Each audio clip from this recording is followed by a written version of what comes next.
अस्सलाम वालेकुम and good morning Multan. उम्मीद करती हूँ आप सब ठीक ठाक होंगे, खैर वाफियत से होंगे। आप देख रहे हैं प्रोग्राम रूही एट 10 अपनी होस्ट अलीज़े के साथ। सॉरी फॉर माय वॉइस क्योंकि मेरा गला थोड़ा सा ख़राब है, लेकिन मैं आप लोगों के सामने हाज़िर हूँ क्योंकि जो आपकी काम करने की एनर्जी है वो नहीं ख़त्म होनी चाहिए। मेरे ख़्याल से जब भी हम बीमार होते हैं या हमारी तबीयत में थोड़ी सी चेंजिंग्स आती हैं, थोड़ा सा गला ख़राब हो जाना, फ्लू हो जाना या ऐसी चीज़ें जब होती हैं, जब हम बिस्तर पर जाके गिर जाते हैं ना, तो वो चीज़ हमें कहीं ना कहीं ज़्यादा तंग कर रही होती है। लेकिन हम अपनी मेडिसिन और अच्छी डाइट के साथ साथ जब हम अपने काम को भी कंटिन्यू करते हैं तो मुझे लगता है कि वो हमारे अंदर एक पॉजिटिव एनर्जी लेके आता है।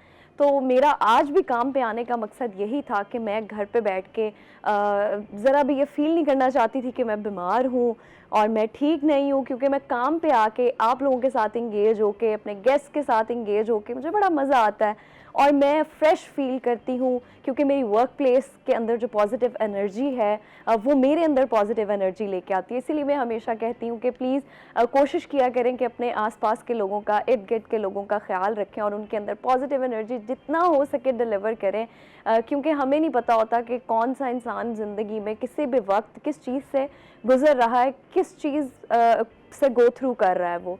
तो हमें चाहिए कि हम एज अ ह्यूमन बीइंग हमारे पे ये फ़र्ज़ भी है कि हम अपने आसपास के लोगों के अंदर वो पॉजिटिव एनर्जी को लेके जाएं, ताकि वो एटलीस्ट हमारे थ्रू वो अच्छा फ़ील कर सकें। तो आज प्रोग्राम में ज़रा हम अपने मेहमानों को बोलने का मौका थोड़ा सा ज़्यादा देंगे और हम थोड़ा सा कम बोलेंगे। तो आई होप आप लोग मेरे साथ रहेंगे और प्रोग्राम को एंजॉय करेंगे।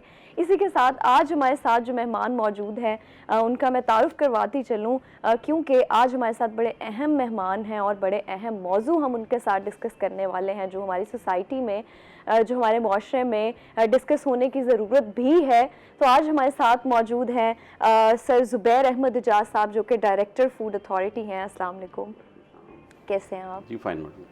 और इसी के साथ हमारे साथ दूसरे हमारे मेहमान मौजूद हैं, राना बिलाल यूनुस, जो कि रिपोर्टर रूही टीवी हैं। अस्सलाम वालेकुम। वालेकुम अस्सलाम। आप कैसे हैं? जी अल्हम्दुलिल्लाह का शुक्र है। अच्छा सर, मुझे ये बताइएगा, क्योंकि मौसम की सिचुएशन बहुत बदल रही है, समझ नहीं आती कि कब किस टाइम जो है बारिश की सूरत हाल मौसम इख्तियार कर जाता है, किस टाइम बादल आ जाते हैं, किस टाइम बहुत गर्मी और ह्यूमिडिटी इतनी ज़्यादा हो जाती है मौसम में। तो इस मौसम में बैलेंस डाइट को भी लेना बहुत ज़रूरी है। तो आप अपनी सेहत का कैसे ख्याल रख रहे हैं, क्योंकि आप बहुत एक्टिव नज़र आ रहे हैं? जी बहुत शुक्रिया आपका। मैडम दो तीन चीज़ें हैं इसके अंदर। आप अपनी खुराक के लिए बैलेंस डाइट रखें इसके अंदर, और जो हिफ़्ज़ान सेहत के असूल हैं उसके मुताबिक खुराक का इस्तेमाल कर लें। जब आप वॉक करते हैं इसके लिए वो आपकी सेहतमंद रखेगा, आपको अपने काम में आप मशगूल रहते हैं वो सेहतमंद रखता है। और उसके साथ जो बुनियादी चीज़ है वो आपकी खुराक है आपकी सेहत के लिए। उस खुराक को आपने बैलेंस डाइट रखना है। अब बैलेंस के लिए उसके पैरामीटर्स आपको हम खुद भी तय करते हैं, और पंजाब फूड अथॉरिटी गाहे बगाहे न्यूट्रिशन के हवाले से जो आपको गाइड देती रहती है, जो हम अवाम नास तक पहुँचाते रहते हैं। अगर लोग उस पर भी अमल करें तो हम एक बैलेंस डाइट जो है उसको रख सकते हैं। उसको खुराक जो सबसे बेहतर आप घर में इस्तेमाल कर लेते हैं, और मिनिमम आप बाहर से इस्तेमाल करें, या फ्राइड चीज़ें वो कम से कम, या जंक फूड कम से कम इस्तेमाल करें, और सब्जियां और मुनासिब मकदार में आप मीट का इस्तेमाल करते हैं। तो एक बैलेंस डाइट है जो आपके सेहत में को तो मेरे होती ख्याल है। से मशरूबात और इन चीज़ों का भी इस्तेमाल ज़्यादा करना चाहिए। जी डेफिनेटली इस मौसम के अंदर मशरूबात जितनी आपको ज़रूरत है, क्योंकि आपकी किस काम के साथ, गर्मी के साथ आपकी एनर्जी ड्रेन आउट हो रही होती है पसीने के साथ, तो आपको डेफिनेटली मशरूबात और जो जिसमें पानी का इस्तेमाल है वो ज़्यादा है वो कर लें तो आपकी डाइट के लिए अच्छा है। ओके सर, मुझे बताइएगा साउथ पंजाब फूड अथॉरिटी का बुनियादी मकसद क्या है और किन दायरों पे ये काम करता है? मैडम इसका क्या है, पंजाब फूड अथॉरिटी का क्याम 2011 में अमल में आया, और इसका दायरा कार पूरे पंजाब तक फैला हुआ है इसका। और इसका बुनियादी मकसद अवाम उन्नास तक फूड जो सेफ़ और क्वालिटी फूड उसको वहाँ पहुँचाना है, उसको मैसर करना है उसको, यानी फ़ूड क्वालिटी और सेफ्टी को इंश्योर करना हमारे दायरे इख्तियार के अंदर आता है। पंजाब फूड अथॉरिटी का दायरा कार पूरे पंजाब तक है, और हमारा इस बुनियादी मकसद ये है कि फ़ूड के मतलब रेगुलेशंस बनाना, इसको रेगुलेट करना और इसको इन्फोर्स करना, इन कवानीन को। हमारा जो बुनियादी वो स्लोगन है वो ये है कि safe food from farm to fork, यानी खेत से लेके खाने के मेज़ तक जितने भी प्रोसेस हैं, मराहिल हैं, उनको हम उनको इंश्योर करते हैं, उनके लिए रेगुलेशन बनाते हैं, रूल्स बनाते हैं और फिर इनको चेक करते हैं, उनको फिर इंश्योर करते हैं कि उस प्रोसेस के ज़रिए जितना भी फूड लोगों तक पहुंच सकती है वो महफूज होना चाहिए और सेहतमंद होना चाहिए उसको। बिल्कुल ऐसा ही है। तो सर आपकी जो फूड अथॉरिटी है उसका काम करने का मयार क्या है, यानी खुराक जितनी भी हम तक पहुंच रही है उस खुराक को बेहतर मयार तक, यानी जो कुछ पैरामीटर्स आपने सेट किए हुए होते हैं वो उन पैरामीटर्स को फॉलो करते हुए बेहतर मयार तक आम आवाम तक कैसे पहुंचाई जा सकती है? मैडम उसके लिए जो हमने पंजाब फूड अथॉरिटी एक्ट है और उसके बाद पंजाब प्योर फूड रेगुलेशंस हैं 2018 बने हुए हैं, उसके अंदर तमाम पैरामीटर्स, रूल, रेगुलेशन हमने बताए हुए हैं और उसको हमने इंश्योर करना होता है कि जितने भी फूड बिजनेस ऑपरेटर्स हैं वो उनको उस पर अमल दरामद करें और हम इनको इंश्योर करें। इसमें हम ऐसा करते हैं कि पहले जो भी फूड बिजनेस है जिसने उसको स्टार्ट करना है उसके रजिस्ट्रेशन पंजाब फूड अथॉरिटी के पास हो और उस अथॉरिटी जब हमारी वो डोमेन में आएंगे फिर उसके बाद हम फिर उसके पास उनको इंश्योर कर लेते हैं, उनकी प्रेमिसेस को उनके वहाँ पे जो क्वालिटी है उसको इंश्योर करते हैं। यानी लाइसेंसिंग में जब आ गए तो फिर हम इंटरनल उनके पैरामीटर्स हैं जो उनको आगाह कर देते हैं। उसके अंदर अब उसका एम्बियंस है वो बना कैसे रहे हैं, उसको रेस्टोरेंट है वो देखते हैं वो कैसे हैं, वहाँ पे लोग जो वर्कर काम कर रहे हैं उनकी ट्रेनिंग हो गई है उनकी, और इसके अलावा उनको खुद हम ट्रेन करते रहते हैं, उनको ट्रेनिंग अपने पास दिलाते रहते हैं, उनके मेडिकल स्क्रीनिंग देखते रहते हैं और इंटरनल उनके एम्बियंस है वो देखते रहते हैं, उनको हाइजीन के मतलब उनको हिदायत देते रहते हैं। इसके अलावा खुराक जो हमारी टीमें जाकर देखती रहती हैं, वहाँ पे इंस्पेक्शन करती हैं वक्तन फ़वक्तन, गाहे बगाहे, तो वो हम इस तरीके से इंश्योर करते हैं कि जो भी फूड हैंडलर लोगों तक सप्लाई कर रहे हैं फूड को वो बेहतर से बेहतर पहुंच सके उसको हिफ़्ज़ान सेहत के असूलों के मुताबिक। अच्छा, आजकल सर रेस्टोरेंट्स जो है ना, रेस्टोरेंट्स, कैफ़ेज़ आप देखें तो हफ्ते में रोज़ जो है वो आप देखें हफ्ते में 2 से 3 रेस्टोरेंट्स आपको डिफरेंट लोकेशंस पे नए नज़र आएंगे।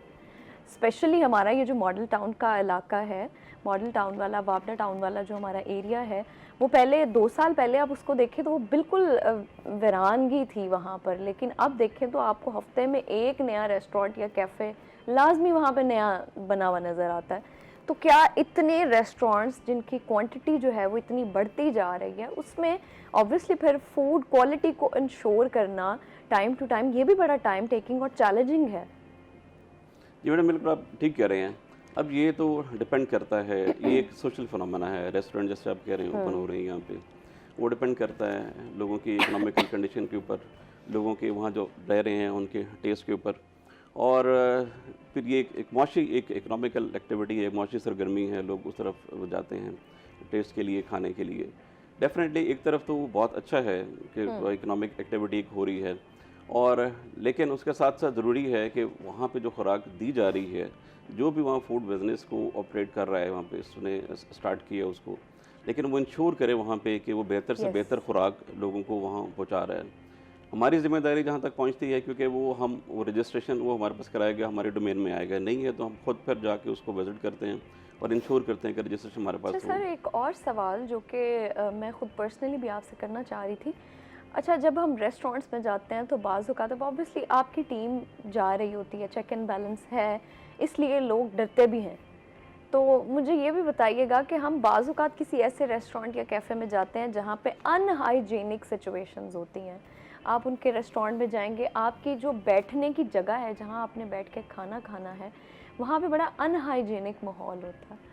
और फिर अगर खाने की बात करें तो खाने में बाज़ औक़ात कभी बाल निकल रहा होता है या कभी कुछ ऐसी चीज़ें, उनके जो शेफ़्स हैं वो प्रॉपर अपने हेड कैप्स नहीं वेयर करते या ऐसे मामलात होते हैं।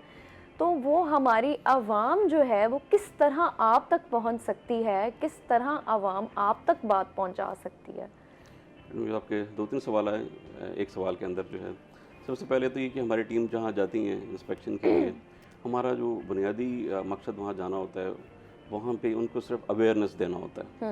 लोगों उनको अवेयरनेस देना है कि जो भी आपने रेस्टोरेंट ओपन किया है, जो हमारे SOPs हैं हमने इशू किए हैं पंजाब फूड अथॉरिटी ने, या जो इंटरनेशनल बेस्ट प्रैक्टिसेस हैं, जो स्टैंडर्ड्स हैं, उनको फॉलो कर लें।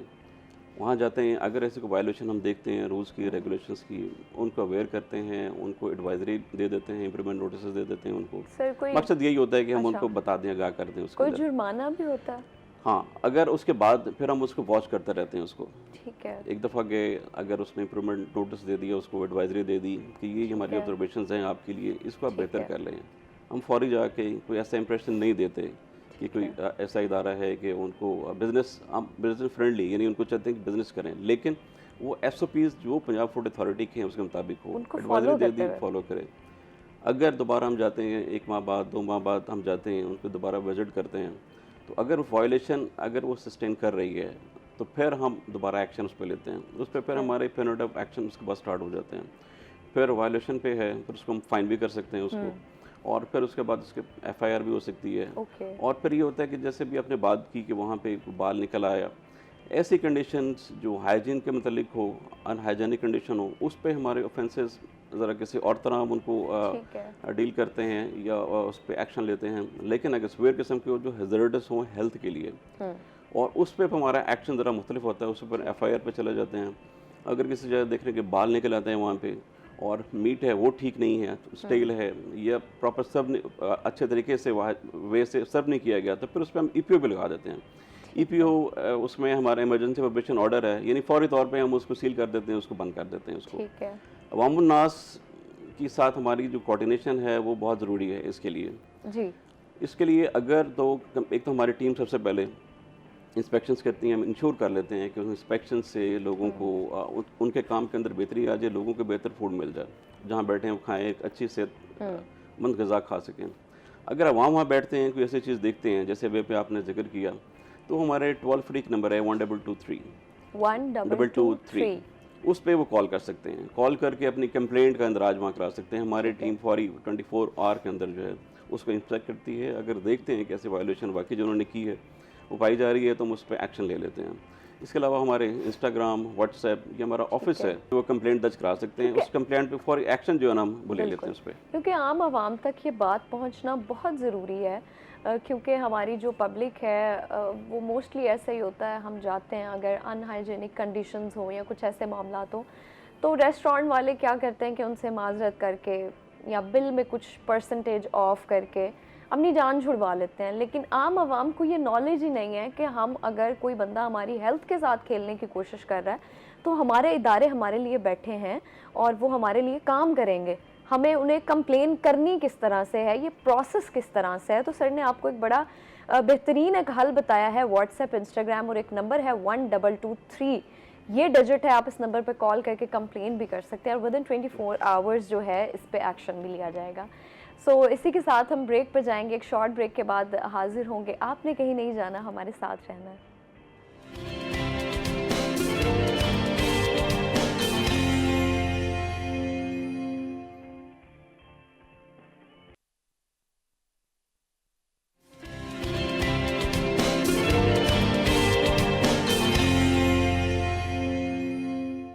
Welcome back viewers. एक शॉर्ट ब्रेक के बाद हम फिर से हाजिर हैं और हमारे साथ राना बिलाल यूनुस भी मौजूद हैं।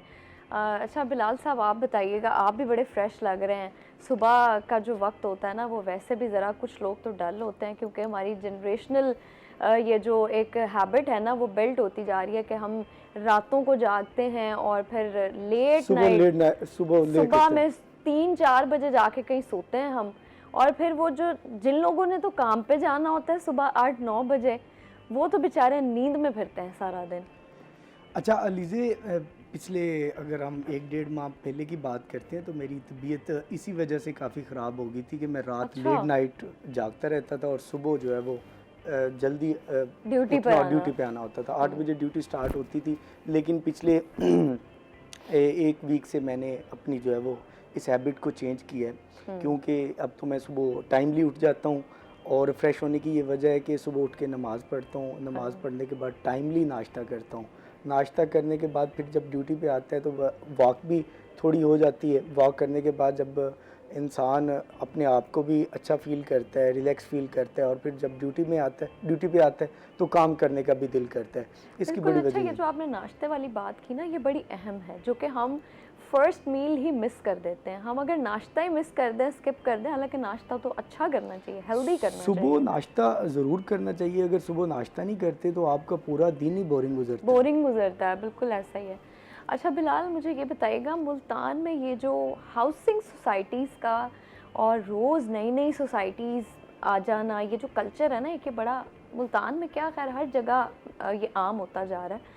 तो मुझे बताएं कि ये जो गैर कानूनी हाउसिंग सोसाइटीज़ बनती आ रही हैं, तो इसमें एमडीए की जो कार्रवाइयाँ हैं वो किस हद तक जारी हैं, और क्या ये जो कार्रवाइयाँ की जा रही हैं ये काफ़ी हैं, और एक हाउसिंग सोसाइटी में कौन सी ऐसे फैसिलिटीज़ हैं जो होनी चाहिए, और अगर ना हो तो वो गैर कानूनी होती है? बिल्कुल अलीज़े, मुल्तान में अगर हम बात करते हैं तो मुल्तान में गैर कानूनी हाउसिंग सोसाइटीज़ का जो जाल फैलता चला जा रहा है वो ये एक सबसे बड़ा संगीन मसला है। ये संगीन मसला जो है वो ना सिर्फ शहरियों के पैसों का बल्कि उनके ख्वाबों और मुस्तकबिल का भी सवाल है। अब अगर हम मुल्तान के गुज़श्ता चंद सालों की बात करते हैं तो मुल्तान के कुछ ऐसे इलाके हैं जिनमें बंदबोसन रोड और इसके साथ पुराना शुजाबाद रोड, ये सरफहरिस्त हैं जहाँ पर गैर कानूनी हाउसिंग सोसाइटीज़ जो हैं वो तकरीबन, अब मुल्तान डेवलपमेंट अथॉरिटी की जानिब से जो उनकी वेबसाइट पे जो लिस्ट जारी की गई है वो तकरीबन 196 के करीब हाउसिंग सोसाइटीज़ जो हैं वो इलीगल हैं। तकरीबन 196। आप ये फिगर बहुत बड़ा फिगर है, बहुत बड़ा फिगर है। आप देखें कि बहुत सारी ऐसी हाउसिंग सोसाइटीज़ हैं जिन्होंने आम शहरियों को प्लॉट फ़रोख्त कर दिए, उन्होंने घर बना लिए, और उसके बाद मुल्तान डेवलपमेंट अथॉरिटी की जानिब से जारी की गई कि ये लिस्ट जारी की गई कि ये तो हाउसिंग सोसाइटीज़ ही इलीगल है। यहाँ पर आप तो अपना घर ही नहीं बना सकते, यहाँ पर आप प्लॉट नहीं खरीद कर सकते। अब उसका जो नुकसान होता है, वो सबसे बड़ा नुकसान जो होता है वो शहरियों को होता है जो वहाँ पे प्लॉट ख़रीदते हैं। एक तो उन जो हाउसिंग सोसाइटीज़ इलीगल होती हैं वहाँ पे उनकी रजिस्ट्री उनके नाम की नहीं होती। फिर उसके बाद जो उनको बुनियादी सहूलियात दी जानी होती हैं, एक तो बिजली, दूसरा सीवरेज, और तीसरा जो है वो बिजली है, सीवरेज है, रोड्स हैं और लाइटिंग्स हैं। ये बुनियादी सहूलियात वहाँ पे जो इलीगल हाउसिंग सोसाइटीज़ हैं वहाँ पे नहीं होती। अच्छा बिलाल, मुझे ये भी बताइएगा, क्या पार्क्स का होना भी सोसाइटीज़ में ज़रूरी है? बिल्कुल ज़रूरी है। अच्छा, और अगर जिन सोसाइटीज़ में पार्क्स नहीं होते वो इलीगल होंगी? बिल्कुल इलीगल होंगी। अब अगर हम किसी एक लीगल सोसाइटी की बात करते हैं, उस लीगल सोसाइटी में जो बुनियादी सहूलियात होनी चाहिए, सबसे पहले तो वहाँ पे सीवरेज लाइन होनी चाहिए। ठीक है। अच्छा, वहाँ पे उनका या फिर प्राइवेट ग्रिड होना चाहिए या मैप्को की तरफ से वहाँ पे बिजली होनी चाहिए। ठीक है। फिर उसके साथ वहाँ पे स्कूल होना चाहिए, स्कूल के लिए हाउसिंग सोसाइटी को जगह अलग से जो है वो छोड़नी चाहिए। फिर उसके बाद मस्जिद होनी चाहिए, इसके साथ और हॉस्पिटल होना चाहिए या डिस्पेंसरी या फिर बुनियादी हेल्थ यूनिट, फार्मेसी टाइप वहाँ पे। फिर उसके बाद किसी भी हाउसिंग सोसाइटी को बनाने के लिए सबसे पहले जो है वो कमर्शियल, जो जहाँ पे दुकानें बनाई जा सकें, अलग जो रहायशी प्लाट्स हैं, रहायशी प्लाट से थोड़ा दूर और मखसूस जगह होनी चाहिए जहाँ पर वो कमर्शियल तमीरात कर सके। और वहाँ पे और उसके साथ जो कूड़ा क्रिकेट इकट्ठा करने के लिए एक अलग से जगह मुख्तस होनी चाहिए जहाँ पे गंदगी पूरी सोसाइटी की इकट्ठी हो सके। और उसके साथ गेट नस्ब होने चाहिए, गेट हों जहाँ पे सिक्योरिटी गार्ड तैनात किए जाएँ, और उसके सिक्योरिटी गार्ड का एक अलग से रूम बनाया जाए। और इसके साथ एक हाउसिंग सोसाइटी में अलग से गेट लगाए जाएं जहां पर फायर ब्रिगेड की और इसके साथ एमरजेंसी की सूरत में गाड़ियां आ सकें। सीसीटीवी कैमरास नस्ब होने चाहिए, और उसके साथ फुटपाथ बने होने चाहिए, रोड्स होने चाहिए, और उसके साथ सबसे मेन जो है वो एनओसी होनी चाहिए या फिर नक्शा, प्रॉपर नक्शा हो जो एमडीए से या मुतलका म्यूनसिपल कॉरपोरेशन से, ज़िला कौंसल से, या फिर जो है वो जो दिगर और अदारे हैं उनसे मंजूर शुदा होनी चाहिए, जो उनकी हदूद में होनी चाहिए। अच्छा मुझे बताएं, ये जो आपने जितनी भी टर्म्स एंड कंडीशंस बता दी हैं, इस पर तो फिर बहुत कम सोसाइटीज़ हैं जो पूरा उतरती हैं। बिल्कुल ऐसी है। ये जो 196 हाउसिंग सोसाइटीज़ की मैंने आपको फिगर बताया है, ये तकरीबन 196 हाउसिंग सोसाइटीज़ ने तो वहाँ पे एमडीए में ना ही तो वहाँ पे नक्शा जमा करवाया है, ना ही तो मंजूरी ली है। ये ऐसी हाउसिंग सोसाइटीज़ हैं जो स्टार्ट में गेट तो बना देती हैं, रोड्स बना देती हैं, लाइट्स लगा देती हैं, और उसके बाद आम शहरियों को जो है वो ये जाली दस्तावेज़ात तैयार किए जाते हैं और उसके अच्छा। साथ एनओसी, और उसके बाद जाली दस्तावेज़ात दिखाकर जो है वो आवाम को लूटा जाता है, फ्रॉड किया जाता है, आवाम का लाखों रुपया। अब आप एक आम आदमी जिसकी सारी ज़िंदगी की जमा पूंजी है, उसने ख्वाब सोचा हुआ है कि वो अपने लिए या फिर अपने बच्चों के लिए एक एक घर घर बनाएगा। बनाएगा सोसाइटी में। अब कुछ अरसे के बाद वो पैसे इंस्टॉलमेंट की सूरत में पे करता है या फिर इकट्ठा फाइल ख़रीद लेता है या प्लॉट ख़रीद लेता है। उसके बाद कुछ अरसे के बाद पता चलता है कि एमडी की तरफ से ये तो इलीगल हाउसिंग सोसाइटी है, वो तो ना अपना घर बना सकता है। अगर वो कानूनी तरीक़ाकार इख्तियार करते हैं तो कानूनी तरीक़ाकार इतना पेचीदा है कि आप कुछ ऐसी हाउसिंग सोसाइटीज़ हैं जिन्होंने स्टे ऑर्डर्स लिए हुए हैं और अदालतों से, ना ही तो उनके ख़िलाफ़ मुल्तान डेवलपमेंट अथॉरिटी कोई कार्रवाई कर सकती है, ना ही तो जो है वो कोई शहरी उनके ख़िलाफ़ कोई कार्रवाई कर सकता है। अब अदालतों में जाते हैं, अदालतों में केसेस चलते रहते हैं। अब 15-20 लाख रुपए का एक आम शहरी ने प्लॉट ख़रीदा है, तो 15-20 लाख रुपए लेने के लिए या अपना घर बनाने के लिए वो दर-बदर की ठोकरें खाता है। तो इस चीज़ पे हमारी गवर्नमेंट को चाहिए कि इस तरह का कोई कानून बनाया जाए कि जो इलीगल हाउसिंग सोसाइटीज़ बनाते हैं या डेवलपर्स हैं या मालकान हैं, उनके खिलाफ कोई एफआईआर हो, स्ट्रिक्ट एक्शंस होने स्ट्रिक्ट चाहिए। एक्शन होने चाहिए। इस हवाले से मुल्तान डेवलपमेंट अथॉरिटी की आपने कार्रवाइयों की बात की। मुल्तान डेवलपमेंट अथॉरिटी ने तकरीबन पिछले 2 माह की अगर हम कार्रवाइयों की बात करते हैं तो इस 196 हाउसिंग सोसाइटीज़ में से सिर्फ तकरीबन 3 हाउसिंग सोसाइटीज़ के ख़िलाफ़ कार्रवाई की है, बस? जिनके गेट बिल्कुल सिर्फ 3 हाउसिंग सोसाइटीज़ के ख़िलाफ़, और उनके सिर्फ गेट गिराए गए हैं या शेड्स जो है वो गिराए गए हैं जो उन्होंने है। अपने ऑफिस बना के बैठे नहीं, हुए इस थे। पे हमें काम करने की ज़रूरत है, और अगर हमारे हमारे इदारे हमारी सहूलियात के लिए बैठे हैं, हमें फैसिलिटेट करने के लिए बैठे हैं, तो खुदारा लोगों के जो लाखों करोड़ों रुपए जो वो पूरी ज़िंदगी की जमा पूंजी होती है, उनको ऐसे ज़ाया मत होने दें। इसी के बाद हम आपकी तरफ वापस आएंगे और इस मौजू को कंटिन्यू करेंगे, लेकिन वक्त हो चुका है एक शॉर्ट ब्रेक का। हम वापस आएंगे, stay with us.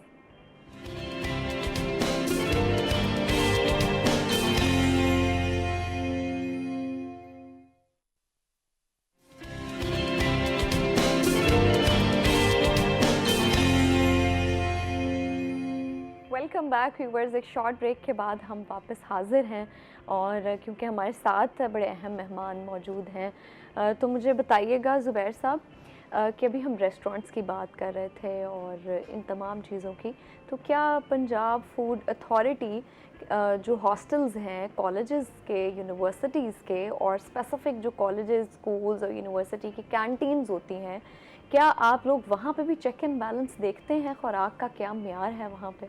Ji madam, ये जो बच्चे हैं ये हमारा मुस्तकबिल हैं और इनकी सेहत का ख्याल रखना ये हमारी अवलीन ज़िम्मेदारी है।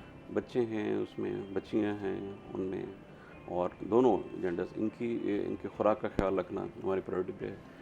हम इनको जो स्कूल और कॉलेजेस की जितनी कैंटीन्स हैं उनको हम रजिस्टर्ड भी करते हैं उनको, और इनकी इंस्पेक्शन भी करते हैं और इंश्योर करते हैं कि हमारे एजुकेशन इंस्टीट्यूट्स के हवाले से हमारे अलहदा रेगुलेशंस बने हुए हैं जिसमें हम इम्प्लीमेंट करते हैं। हमारी कैटेगरीज़ हैं, वो कौन कौन सी फूड ए बी और सी, उन किन कैटेगरीज़ के अंदर वहाँ फूड आप सेल कर सकते हैं और कौन सी फूड ऐसी हैं जो वहाँ बैन हैं, जो आप फूड इस्तेमाल नहीं कर सकते। ये एसओपीज़ हम फिर उनको स्कूल कॉलेजेस में जाके अवेयरनेस भी देते हैं, उनको बताते भी हैं, और अगर कहीं वायलेशन ऐसी है तो फिर वहाँ पे उस पर जाके एक्शन भी लेते हैं। लेकिन हमारी कैंपेन्स हैं जिसमें हम स्कूल और कॉलेजेस में हम क्वालिटी को इंश्योर करते हैं वहाँ पे जाके उसको। अच्छा, तो सर जो हॉस्टल्स हैं यूनिवर्सिटीज़ के, उनके किचन्स और ये सारी चीज़ें, इन मामलात को भी आप देखते हैं कि वहाँ पे जो खुराक प्रोवाइड की जा रही होती है वहाँ पे रहने वाले स्टूडेंट्स के लिए, तो उस खुराक का मेयार क्या है? जी मैडम, वहाँ पे क्योंकि उन कैंटीन्स जहाँ पे भी ये काम कर रही हैं, कैंटीन किसी जगह, चाहे वो हॉस्पिटल्स हैं, चाहे हमारे एजुकेशनल इंस्टीट्यूट्स हैं, और भी जितने हमारे वफाकी या सूबाई इदारे हैं जहाँ पे कैंटीन्स, जहाँ फूड सप्लाई हो रही है, डिलीवर हो रही है, यहाँ पे सर्व की जा रही है या प्रोडक्शन है, वो हमारे सब डोमेन के अंदर हैं, हमारी टीम्स वहाँ जाती हैं। इसी तरह हॉस्टल्स के अंदर भी जहाँ कैंटीन्स हैं, जो पब्लिक कैंटीन्स हैं जो वहाँ सर्व कर रही हैं, वहाँ पर भी हमारी टीम्स जाती हैं, उनको एडवाइजरी भी देती हैं, उनको एसओपीज़ भी उनको बताती हैं, और फूड के मतलब अच्छी और सेहतमंद खुराक के लिए उनको एडवाइस भी करती हैं। हाँ, और वायलेशन जहाँ मौजूद हो फिर हम एज़ पर लॉ जो है उस पर एक्शन भी लेते हैं। एक्शन भी लिया जाता है। अच्छा सर, आपने भी हॉस्पिटल्स की भी बात की, तो हमारे मुल्तान का, जनूबी पंजाब का सबसे बड़ा हस्पताल है निश्तर हॉस्पिटल। तो निश्तर हॉस्पिटल की आप कैंटीन्स की सूरत हाल देखें, वहाँ पे आप सफाई सुथराई का माहौल देखें, इतनी नाकस चीज़ें वहाँ पे प्रोवाइड की जा रही हैं। वहाँ पर आप देखें किसी भी मुल्क की जो बुनियादी चीज़ें होती हैं ना, वो सेहत उसमें आती है। तो जब तक हमारी सेहत वहाँ पर हम उसको इंश्योर नहीं कर सकते, वहाँ पर जितने भी मरीज़ मौजूद हैं, मरीज़ के साथ जो लोग आते हैं, वो कितनी नाकस सूरत हाल और जो नाकस खुराक है वो खा रहे होते हैं, उसका इंटेक हो रहा होता है। तो इस पर क्या एक्शन लेने की ज़रूरत है और क्या एक्शन लिया जा रहा है? ये बहुत इम्पोर्टेंट और अच्छी बात आपने कर दी। हमारा लाइज़ॉन हेल्थ डिपार्टमेंट के साथ रहता है, पंजाब फूड अथॉरिटी के हेल्थ के साथ।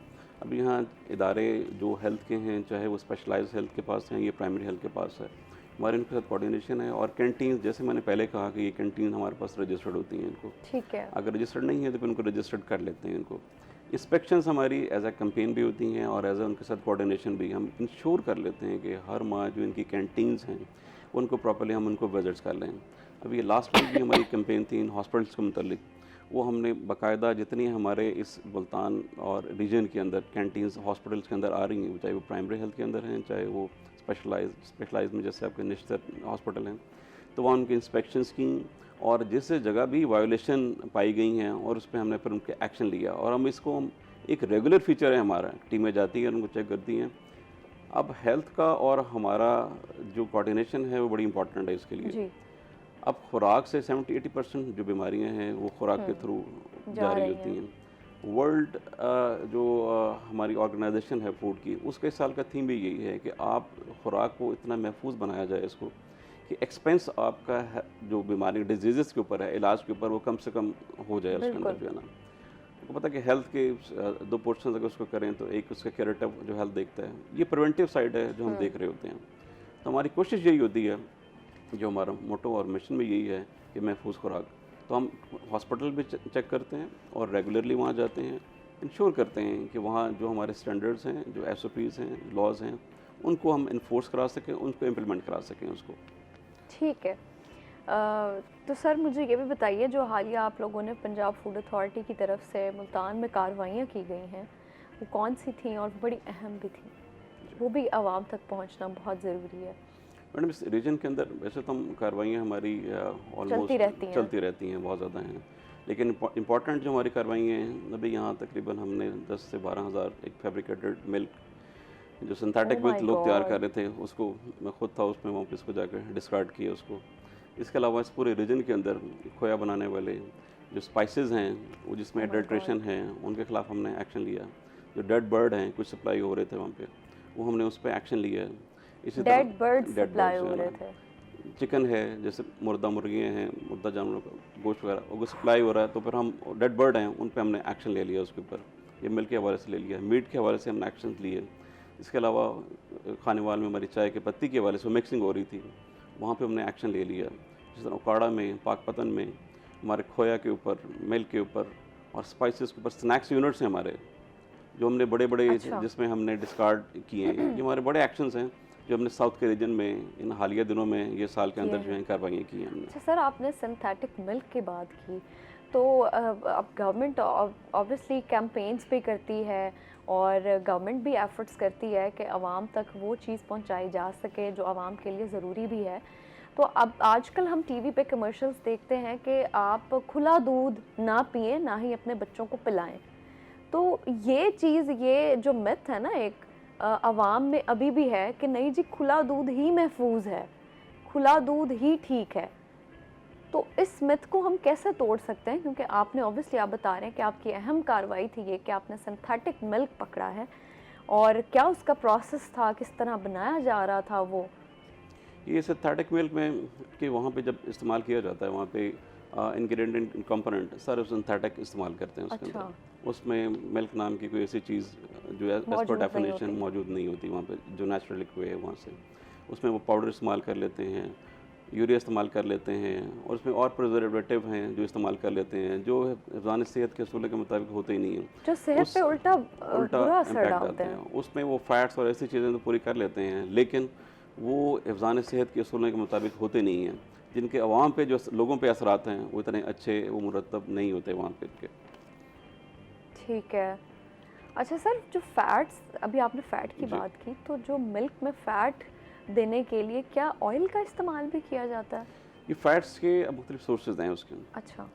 अब बहुत अर्से तक हम भी यही समझते रहे कि जो टी वाइटनर्स हैं, ये भी शायद वो मिल्क है ये वाला। अच्छा। लेकिन इसमें अब वो टी वाइटनर के तौर पे इस्तेमाल होता है। मिल्क की तो डेफिनेशन जो आप वो लिक्विड है और आप इस्तेमाल कर रहे हैं उसमें, लेकिन इसके अंदर ये फैट्स, ये वेजिटेबल फैट्स हैं इसके अंदर जब हम ओके। इस्तेमाल करते हैं यहाँ से, तो फिर उसको मिल्क से वो टी वाइटनर की अच्छा, तो तरफ हम पंजाब कह अथॉरिटी सकते की। हैं कि आप जो आपकी मार्केट में डब्बे वाला दूध मिल रहा है, वो एटलीस्ट बेहतर है इस खुले दूध से? अभी आपने जो बात की उसके खुले मिल्क की, अब ये है कि हमारे यहाँ सप्लाई है, प्रोडक्शन है, खुला मिल्क इस्तेमाल हम लोग कर रहे हैं। अब ये आहिस्ता आहिस्ता ग्रेजुअली ये स्विच ओवर होगा उस पैकेट के दूध की तरफ। बेहतर तो यही है कि आप टेट्रा पैक इस्तेमाल करें उसकी तरफ, लेकिन क्योंकि सोशली अब क्योंकि उसकी तरफ जाना है और आहिस्ता आहिस्ता, लेकिन अगर जाएँ वो, लेकिन वो ज़्यादा महफूज है जो पैकेट के अंदर है। और ठीक है। क्योंकि खुला दूध आम इस्तेमाल हम कर रहे होते हैं, लोगों के लिए आसानी है, तो हम कोशिश करते हैं कि हम मिल्क के ऊपर बहुत ज़्यादा कंसंट्रेट कर रहे होते हैं। अगर लोगों तक पहुंच रहा है तो इसको इंश्योर कर लें। हमारी इसके लिए स्पेशल टीम्स जो मिल्क के लिए हैं वो हमने उसको बनाई हुई हैं। ठीक है। जो अराउंड जो सिटीज़ हैं उनके उसके पैकेट्स हमने लगाई होती हैं, मॉर्निंग में उनको चेक करते हैं। हमारे पास वहाँ पे मशीन्स भी, इक्विपमेंट भी हैं जो फौरी तौर पर उसको चेक करते हैं। अगर दूध कहीं ख़राब निकले तो उसको डिस्कार्ड कर देते हैं। हमने इस साल में तकरीबन 1.5 लाख लीटर मिल्क जो है डिस्कार्ड किया हमने उसको, जनूबी पंजाब में? जनूबी पंजाब के अंदर, और इस साल के अंदर बात कर रहा हूँ। और उससे ये होता है कि इम्पैक्ट कि आपको दूध की सप्लाई जो है वो इंश्योर कर लेते हैं, बेहतर हो जाती है। लेकिन जो क्वेश्चन था आपका, खुला दूध लोग इस्तेमाल करते हैं, हम उनको इंश्योर करते हैं कि लोगों से भी कहेंगे कि वो उसमें एडल्ट्रेशन ना करें। हम भी उसको चेक करते हैं, उसको डिस्कार्ड भी करते हैं। नतीजा ये है कि लोगों को ज़रा बेहतर मिल्क जो है वो मिल जाता है। लेकिन वो टेट्रा पैक की तरफ अगर एज अ पॉलिसी हम वो जाएंगे तो ज़्यादा बेहतर है वहाँ से। वो ज़्यादा बेहतर है, ठीक है। अच्छा बिलाल, मुझे बताएं, ये जो रेलवे पावर हाउस की बिल्डिंग है, इमारत है, इसकी बड़ी खस्ता सूरत हाल है और तकरीबन 100 साल पुरानी बिल्डिंग है ये। और ये कहना लफ्ज़ों में बड़ा आसान है कि 100 साल पुरानी तकरीबन बिल्डिंग है। तो इसकी ये जो खस्ता सूरत हाल है, इसके लिए रिस्पॉन्सिबल कौन है? काम क्यों नहीं हो रहा? क्या सूरत हाल है? इसकी वजह से जो जिन नुकसानात का सामना हमें करना पड़ सकता है वो बड़े अलार्मिंग है।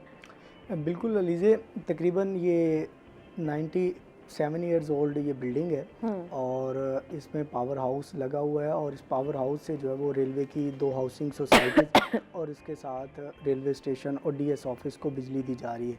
तकरीबन ये मेरा ख़्याल है 20-25-30 सालों से इसकी मरम्मत नहीं की गई। अब मुकम्मल तौर पर ये खस्ता हाल हो चुकी है। इसकी दीवारों में मुकम्मल तौर पर इस वक्त दरारें पड़ चुकी हैं। अच्छा। और जो इसकी छत थी वो मुकम्मल तौर पर तबाह हो चुकी है। और इसके साथ जो रेलवे पावर हाउस जिस बिल्डिंग के अंदर लगा हुआ है, रेलवे पावर हाउस जिस तरह आजकल बारिशों का सीज़न है, बारिशों के सीज़न में जो छत है रेलवे पावर हाउस की, वो मुकम्मल तौर पर वहाँ सुराख हो चुकी हैं। जब बारिश होती है तो बारिश का पानी जो है वो रेलवे पावर हाउस पे आ जाता है। अब अक्सर जो है वो ट्रिप कर जाता है रेलवे पावर हाउस। जब बारिशों के दिनों में कई रोज़ तक हमने देखा कि रेलवे कॉलोनीज़ में बिजली नहीं थी। डीएस ऑफिस में और रेलवे स्टेशन में मुतबादिल सोर्स तो है बिजली का, लेकिन जो रेलवे कॉलोनीज़ है उसका सिर्फ वाहिद सोर्स जो है वो रेलवे पावर हाउस है। रेलवे पावर हाउस से बिजली दी जा रही है। अब तकरीबन IOW डिपार्टमेंट है रेलवे का, उसने इसकी इंस्पेक्शन करके इसकी मरम्मत करनी थी। लेकिन अब जो वहाँ पे मुलाजमीन जो काम कर रहे हैं वो तकरीबन 50-60 के करीब जो इस बिल्डिंग में काम कर रहे हैं। सुबह जाते हैं, तकरीबन 5-6 बजे तक वहाँ वर्किंग होती है, लेकिन कुछ स्टाफ का अमला जो है 24 घंटे वहाँ पे काम करता है। अब वो अगर किसी भी टाइम वो बिल्डिंग गिरती है तो एक तो रेलवे पावर हाउस से तकरीबन 1 से 1.5 वीक तक बिजली जो है वो मुनक़ता हो सकती है। रेलवे कॉलोनीज़ की भी, डीएस ऑफिस की भी, रेलवे स्टेशंस की भी। अगर रेलवे स्टेशन की बिजली मुनक़ता होती है तो तकरीबन जो रेलवे का शेड्यूल है, ट्रेनों का शेड्यूल, वो भी मुतासर हो सकता है। सिग्नल्स हैं और उसके साथ जो मुसाफिर वहाँ पे रोज़ाना की बुनियाद पर हम देखते हैं, मुल्तान कैंट रेलवे स्टेशन जनूबी पंजाब का सबसे बड़ा रेलवे स्टेशन है। वैसे तो जनूबी पंजाब के 114 छोटे बड़े रेलवे स्टेशन हैं, लेकिन ये सबसे बड़ा रेलवे स्टेशन होने की वजह से अगर यहाँ की बिजली मुनक़ता होती है तो मुसाफिर परेशान बड़ा मसला हो सकता है। ठीक है जी, एक ब्रेक पे जाएंगे, एक शॉर्ट ब्रेक के बाद फिर से हाजिर होंगे। आप हमारे साथ रहिएगा।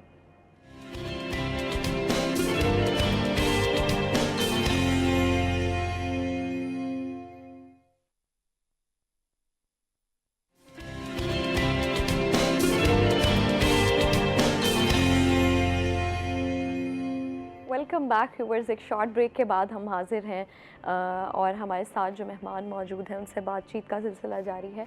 अच्छा सर, मुझे ये भी बताइएगा कि जनूबी पंजाब के किन अजला में आपको ये जो ख़ुराक के मसाइल हैं ये देखने को मिले हैं, जहाँ पे बड़ी एक जो सिचुएशन है वो सिवेरिटी इख्तियार कर गई है? अच्छा, इसके लिए हम किसी चीज़ को, किसी सिटी को, कहीं पे अगर पूरे पंजाब में भी बात करूँ या जनूबी पंजाब में भी, आप स्पेसिफाई नहीं कर सकते आप उसको। अच्छा। ये एक माइंडसेट है डिटेक्शन के लिए। वो कहीं भी बैठा हो सकता है, वो आपके शहर में भी हो सकता है, वो आपके गांव में भी हो सकता है, वहाँ पे बिल्कुल। वो किसी जगह भी हो सकता है यहाँ पे। तो वो डिटेक्शन कहीं भी हो सकती है। अब हमारा ऐसा लगता है कि साहिवाल के बेल्ट मिल्क के हवाले से, लेकिन और बहुत सारे शहर हैं जहाँ पे एडल्ट्रेशन सिंथेटिक मिल्क हो रहा होता है। यहाँ से हम तो स्पेसिफाई नहीं करते। तो लेकिन एडल्ट्रेशन जहाँ जहाँ पे वो माइंडसेट है, चाहे वो खुराक में है, दूध में है, चाहे और खाने की चीज़ों में है, तो वो मौजूद होता है। हमारा बस हमारा काम तो यही है कि हम विजिलेंट रहें और हम वहाँ पर इनको टेस्ट आउट करते हैं, फिर एक्शन लेते हैं। स्पेसिफाई नहीं कर सकते उसको। अच्छा ठीक है। अच्छा सर, मुझे ये भी बताइएगा कि जो हमारे रूरल एरियाज़ हैं और देही इलाके हैं हमारे, वहाँ पर जो खुराक का मेयार है उसको कैसे बेहतर बनाएं, क्योंकि वहाँ पर वसाइल की बहुत ज़्यादा कमी है और लोगों को वहाँ पर नॉलेज भी नहीं है इतना। यहाँ पर तो चले हमारी जो यंग जनरेशन है वो भी बड़ी एक्टिवली पार्टिसिपेट करती है, जहाँ पर वो देखेंगे कि सफाई सुथराई की नाक़िस सूरत हाल है या अनहाइजीनिक कंडीशंस है कहीं पे भी, तो हम कंप्लेंट्स भी करते हैं और यहाँ पर फूड अथॉरिटी की कार्रवाइयाँ भी बड़ी स्ट्रिक्टली की जाती हैं। लेकिन वो इलाके जो बैकवर्ड एरियाज़ हैं, जहाँ पर वसाइल की भी कमी है, जहाँ पर लोगों को नॉलेज इतना नहीं है, वहाँ पर किस तरीके से कार्रवाइयाँ आप लोग कर रहे हैं और टाइम टेकिंग कितना है ये प्रोसेस? उसके लिए क्योंकि अब पंजाब फूड अथॉरिटीज़ का दायरा कार शहरों में भी और देहातों तक फैला हुआ है, और हमारी टीम जो हैं, जो हमारी तहसील लेवल पे हैं, टाउन लेवल पे हैं, उस पर कार्रवाइयाँ करती हैं। जो बिज़नेस हमारे पास है हम उसको भी इंस्पेक्ट करते हैं, जो बिज़नेस रजिस्टर्ड नहीं है उनकी भी इंस्पेक्शंस होती है। जहाँ तक अब देहात की बात करते हैं, अब सबसे पहली बात ये है कि अवेयरनेस उसकी हमारी टीम्स जाती हैं, वो देहातों में भी जाती हैं, टाउन्स में भी जाती हैं, वहाँ पे भी उनको इंस्पेक्शंस करती हैं और फिर उनका अवेयरनेस भी देती हैं और एक्शन है वहाँ पे भी ले लेती हैं। इंपॉर्टेंट आपको बात बताता हूँ कि यहाँ पे इसके अंदर रोल हमारे साथ साथ जो NGOs हैं उनका रोल बड़ा इंपॉर्टेंट है। मेरी बहुत सारी यहाँ ऑर्गेनाइजेशन NGOs उनसे बातचीत होती है जो देहातों पे जाके काम करती हैं और फूड के हवाले से, फूड सेफ्टी के हवाले से काम करती हैं। तो हम यहाँ से उनके साथ कोऑर्डिनेशन कर लेते हैं ताकि फिर उनके साथ कोऑर्डिनेशन के साथ जो हमारी टीमें हैं, बहुत सारे वर्ल्ड फूड प्रोग्राम के टीम्स हैं जो यहाँ काम कर रही होती हैं, न्यूट्रिशन के हवाले से काम कर रही होती हैं, आयरन जिंक उनके हवाले से काम कर रही होती हैं। तो हमारी कोऑर्डिनेशन उनके साथ होती है। जहाँ हम अप्रोच कर सकते हैं, एक्सेस कर सकते हैं, हमारी टीमें वहाँ जाती हैं और उसके साथ जो ऑर्गेनाइजेशन वहाँ ऑलरेडी काम कर रही हैं, जो बाकी काम है हम उनकी कोऑर्डिनेशन के साथ वहाँ ऑर्गेनाइजेशन को, NGOs को देखा है कि वहाँ लोकल लेवल के उन्होंने लोग लिए होते हैं, उनको वो ट्रेन कर देते हैं फूड के हवाले से लोगों के अंदर आगाही और शऊर देने के लिए उन देहात के अंदर।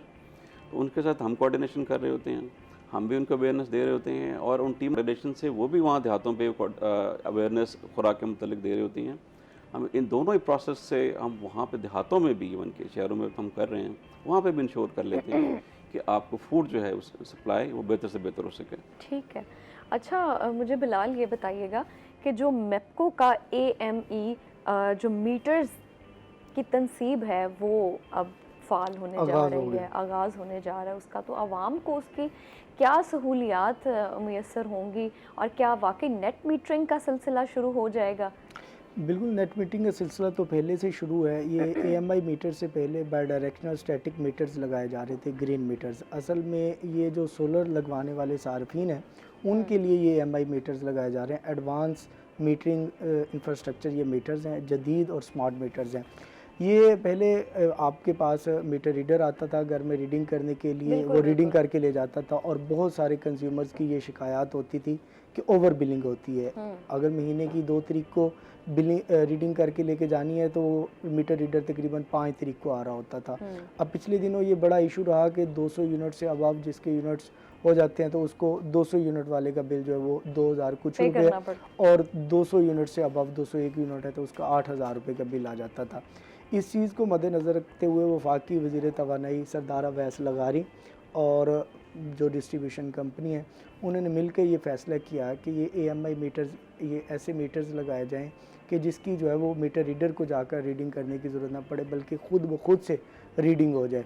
ये MI मीटर जो है वो ख़ुद ब खुद रीडिंग करता है। और AMI मीटर यानी एडवांस मीटिंग इंफ्रास्ट्रक्चर, ये अच्छा, ये रीडिंग भी खुद करता है। अब 1 माह के बाद जब मीटर रीडर रीडिंग करके ले जाता था, उसके बाद जाके बिलिंग होती थी। ये जब 1 माह मुकम्मल हो जाता है, 1 माह के बाद ऑटोमेटिकली ये मैपको के जो मरकज़ी सिस्टम है उसके साथ मुंसलिक है। जब 1 माह मुकम्मल होता है, जो रीडिंग बनती है, जो आपने जो यूनिट्स इस्तेमाल किए हैं या फिर जो बना के जो है वो कंपनी को दिए हैं, उनका फ़र्क निकाल कर जो है वो बिल निकाल देता है। और आप अगर ख़ुद भी अपनी रीडिंग भेज सकते हैं AMI मीटर से। अगर आपके पास मैपको स्मार्ट ऐप है, मैपको स्मार्ट ऐप जो है वो आप किसी भी एंड्रॉयड मोबाइल पे, अपने मोबाइल पे डाउनलोड करें। उसके बाद वहाँ पे अपना रेफरेंस नंबर, जो आपका बिल का रेफरेंस नंबर है, वो इनपुट करें। ऐड करने के बाद वहाँ जो आपका जो तस्वीर आएगी, जो आपके यूनिट्स आए होंगे, वो आप तस्वीर बना के जो है वो अपलोड कर दें। 1 माह के बाद आपको बिल आ जाएगा। ठीक है, तो इसका आगाज़ कब से हो रहा है? आगाज़ इसका हो चुका है। आगाज़ तकरीबन ये 16 मई को आम आवाम तक कब पहुंचेगा? आम आवाम तक अब पहुंचना शुरू हो गया है। ठीक है। इसकी जो तनसीब है वो ओवरऑल मेरा ख्याल है मैपको रीजन में जहाँ जहाँ सोलर लगवाए गए हैं या नेट फिटिंग करवाई गई है, वहाँ पे AMI मीटर्स अब लगाए जा रहे हैं। अब की पहले जो ग्रीन मीटर्स थे वो थोड़ा आसान था उन मीटर्स को लगवाना। AMI मीटर्स जो हैं ये आपको मुतलका सब डिवीज़न में जो है वो डिमांड नोटिस पे करना पड़ता है। पे करने के बाद उसकी मैप को जो मुतलका सब डिवीज़न है खुद से इंस्टॉलेशन करता है। ठीक है, वो जो प्रोसेस है, इसका एक प्रोसेस है। जो ग्रीन मीटर्स थे वो ग्रीन मीटर्स आप बाहर किसी भी कंपनी से आसानी से परचेज़ कर सकते थे, लेकिन इंस्टॉलेशन में ताख़ीर है। लेकिन ये इसका खुदकार तरीके से ये रीडिंग भी करता है और ये आसानी है इसमें। ठीक है। अच्छा सर, मुझे बताइएगा कि आप साउथ पंजाब की आवाम को, जनूबी पंजाब की आवाम को खुराक की बेहतरी के मुतालिक क्या पैगाम देना चाहेंगे? इन शॉर्ट अगर मैं इसका क्रक्स निकालूँ फूड के हवाले से, खुराक के हवाले से, तो एक जो एडवाइसेस ये कि फ़ूड जब इस्तेमाल करते हैं हम तो इसको पोर्शंस के अंदर फूड को इस्तेमाल करें। ठीक है। और प्रिजर्व फूड उस कम से कम उसको इस्तेमाल करें। और आपको अपने एनालिसिस मैं बता दूं कि अगर फूड आप इस्तेमाल करना चाह रहे हैं, बहुत सारे डिजीज़ मैंने जो पढ़ी उसके अंदर जो उनके रूट कॉज बनते हैं उनके, तो ये 4 या 5 प्रिजर्व फूड कम से कम इस्तेमाल करें उसको। और ये 4-5 ऐसी खुराक हैं जो हर बीमारी को अगर आप देखें तो उनका कोई ना कोई रीज़न कॉज जो है वही बन रही होती हैं। अगर इनका इस्तेमाल हम थोड़ा मॉडरेट लेवल पे कर लें तो फिर हमारी सेहत उसमें बेहतर हो सकती है। उसमें हम जंक फूड है उसका इस्तेमाल मॉडरेट या कम से कर सकते हैं। जो इंस्टेंट फूड है हमारी, जो फौरी पकने वाली हैं, जो हमारी बेकरी आइटम्स हैं उसके अंदर जो फौरी बेक्ड हो जाती हैं, और जो फ्राइड आइटम्स हैं हमारी ये वाली, और स्वीट्स हैं, और उसके अंदर बेवरेजेस, इनका मॉडरेट इस्तेमाल आपकी सेहत के लिए करें इस्तेमाल, लेकिन कम करें, थोड़ा सा कर लें अगर आप बीमारियों से बचना चाहते हैं तो। ठीक है जी, बहुत शुक्रिया सर आपका, आपने हमें टाइम दिया, आपने हमें ज्वाइन किया और बड़े अहम मौजू पर हमसे बात की। बिलाल आपका बहुत शुक्रिया, आपने हमें ज्वाइन किया। और आप सब हमारे साथ रहिएगा, एक ब्रेक पे जाएंगे, ब्रेक के बाद वापस आएंगे नए मेहमानों के साथ।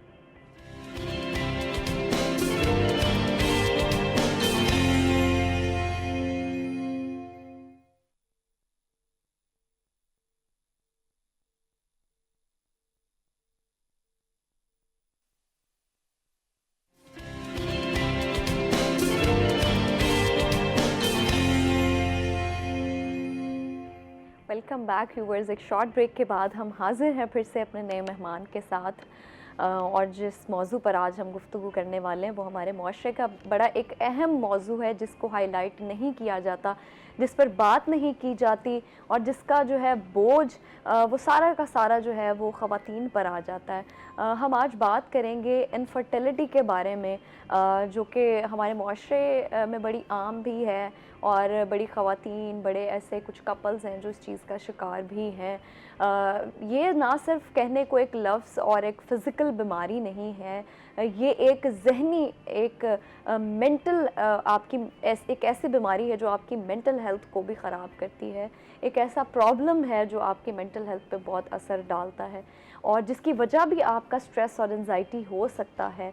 और आज हम बात करेंगे इनफर्टिलिटी के बारे में, जिसका अनफॉर्चुनेटली सारे का सारा जो बोझ है वो हमारे इस सोसाइटी में ख़वातीन पर आ जाता है। लेकिन आज जो हमारे साथ मेहमान मौजूद हैं उनके साथ रहते हुए हम कोशिश करेंगे आप तक सारी इन्फॉर्मेशन और नॉलेज जो है वो पहुंचाया जाए। हमारे साथ मौजूद हैं प्रोफेसर डॉक्टर शाहिदा परवीन, जो कि गायनोकोलॉजिस्ट हैं मुल्तान की, जनूबी पंजाब की, जिनको लोग बड़े अच्छे लफ्ज़ों में याद भी करते हैं। अस्सलाम वालेकुम, कैसी हैं आप? ठीक ठाक। अच्छा, सॉरी फॉर माय वॉइस, मैं बार बार ये बात कर रही हूँ, आपने बिल्कुल माइंड नहीं करना, क्योंकि मेरी आवाज़ कुछ ऐसी हुई हुई है गला ख़राब होने की वजह से, तो मैं अपना 110% देने की कोशिश कर रही हूँ। तो अगर किसी को भी समझने में कोई मसला आ रहा हो तो I am really sorry for that. अच्छा, मैं बात करी थी इनफर्टिलिटी की। जी जी। तो मैम, जो इनफर्टिलिटी है ना, अभी मैंने बात की कि अनफॉर्चुनेटली हमारी सोसाइटी में ना इसको बड़ा प्रेशराइज कर दिया जाता है, हमारी जो वुमेन सोसाइटी है उसके ऊपर। तो क्या वाकई ऐसा है?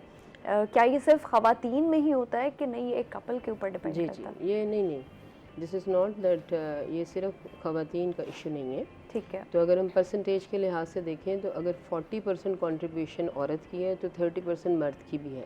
ठीक है। और फिर कंबाइंड के अनएक्सप्लेन्ड, जिसमें मर्द भी बिल्कुल ठीक हैं और औरत भी बिल्कुल ठीक हैं और फिर भी बेबी डिले हो रहा है, वो भी 30% है।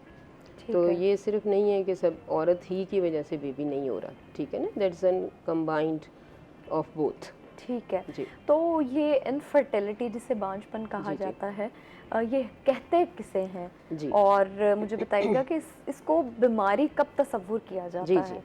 अनफॉर्चुनेटली ये है कि हमारे यहाँ ऐसे होते हैं कि शादी हुई 1 महीने के बाद ही लेबल कर दिया गया है कि बच्चा नहीं हो रहा जी। This is not the case.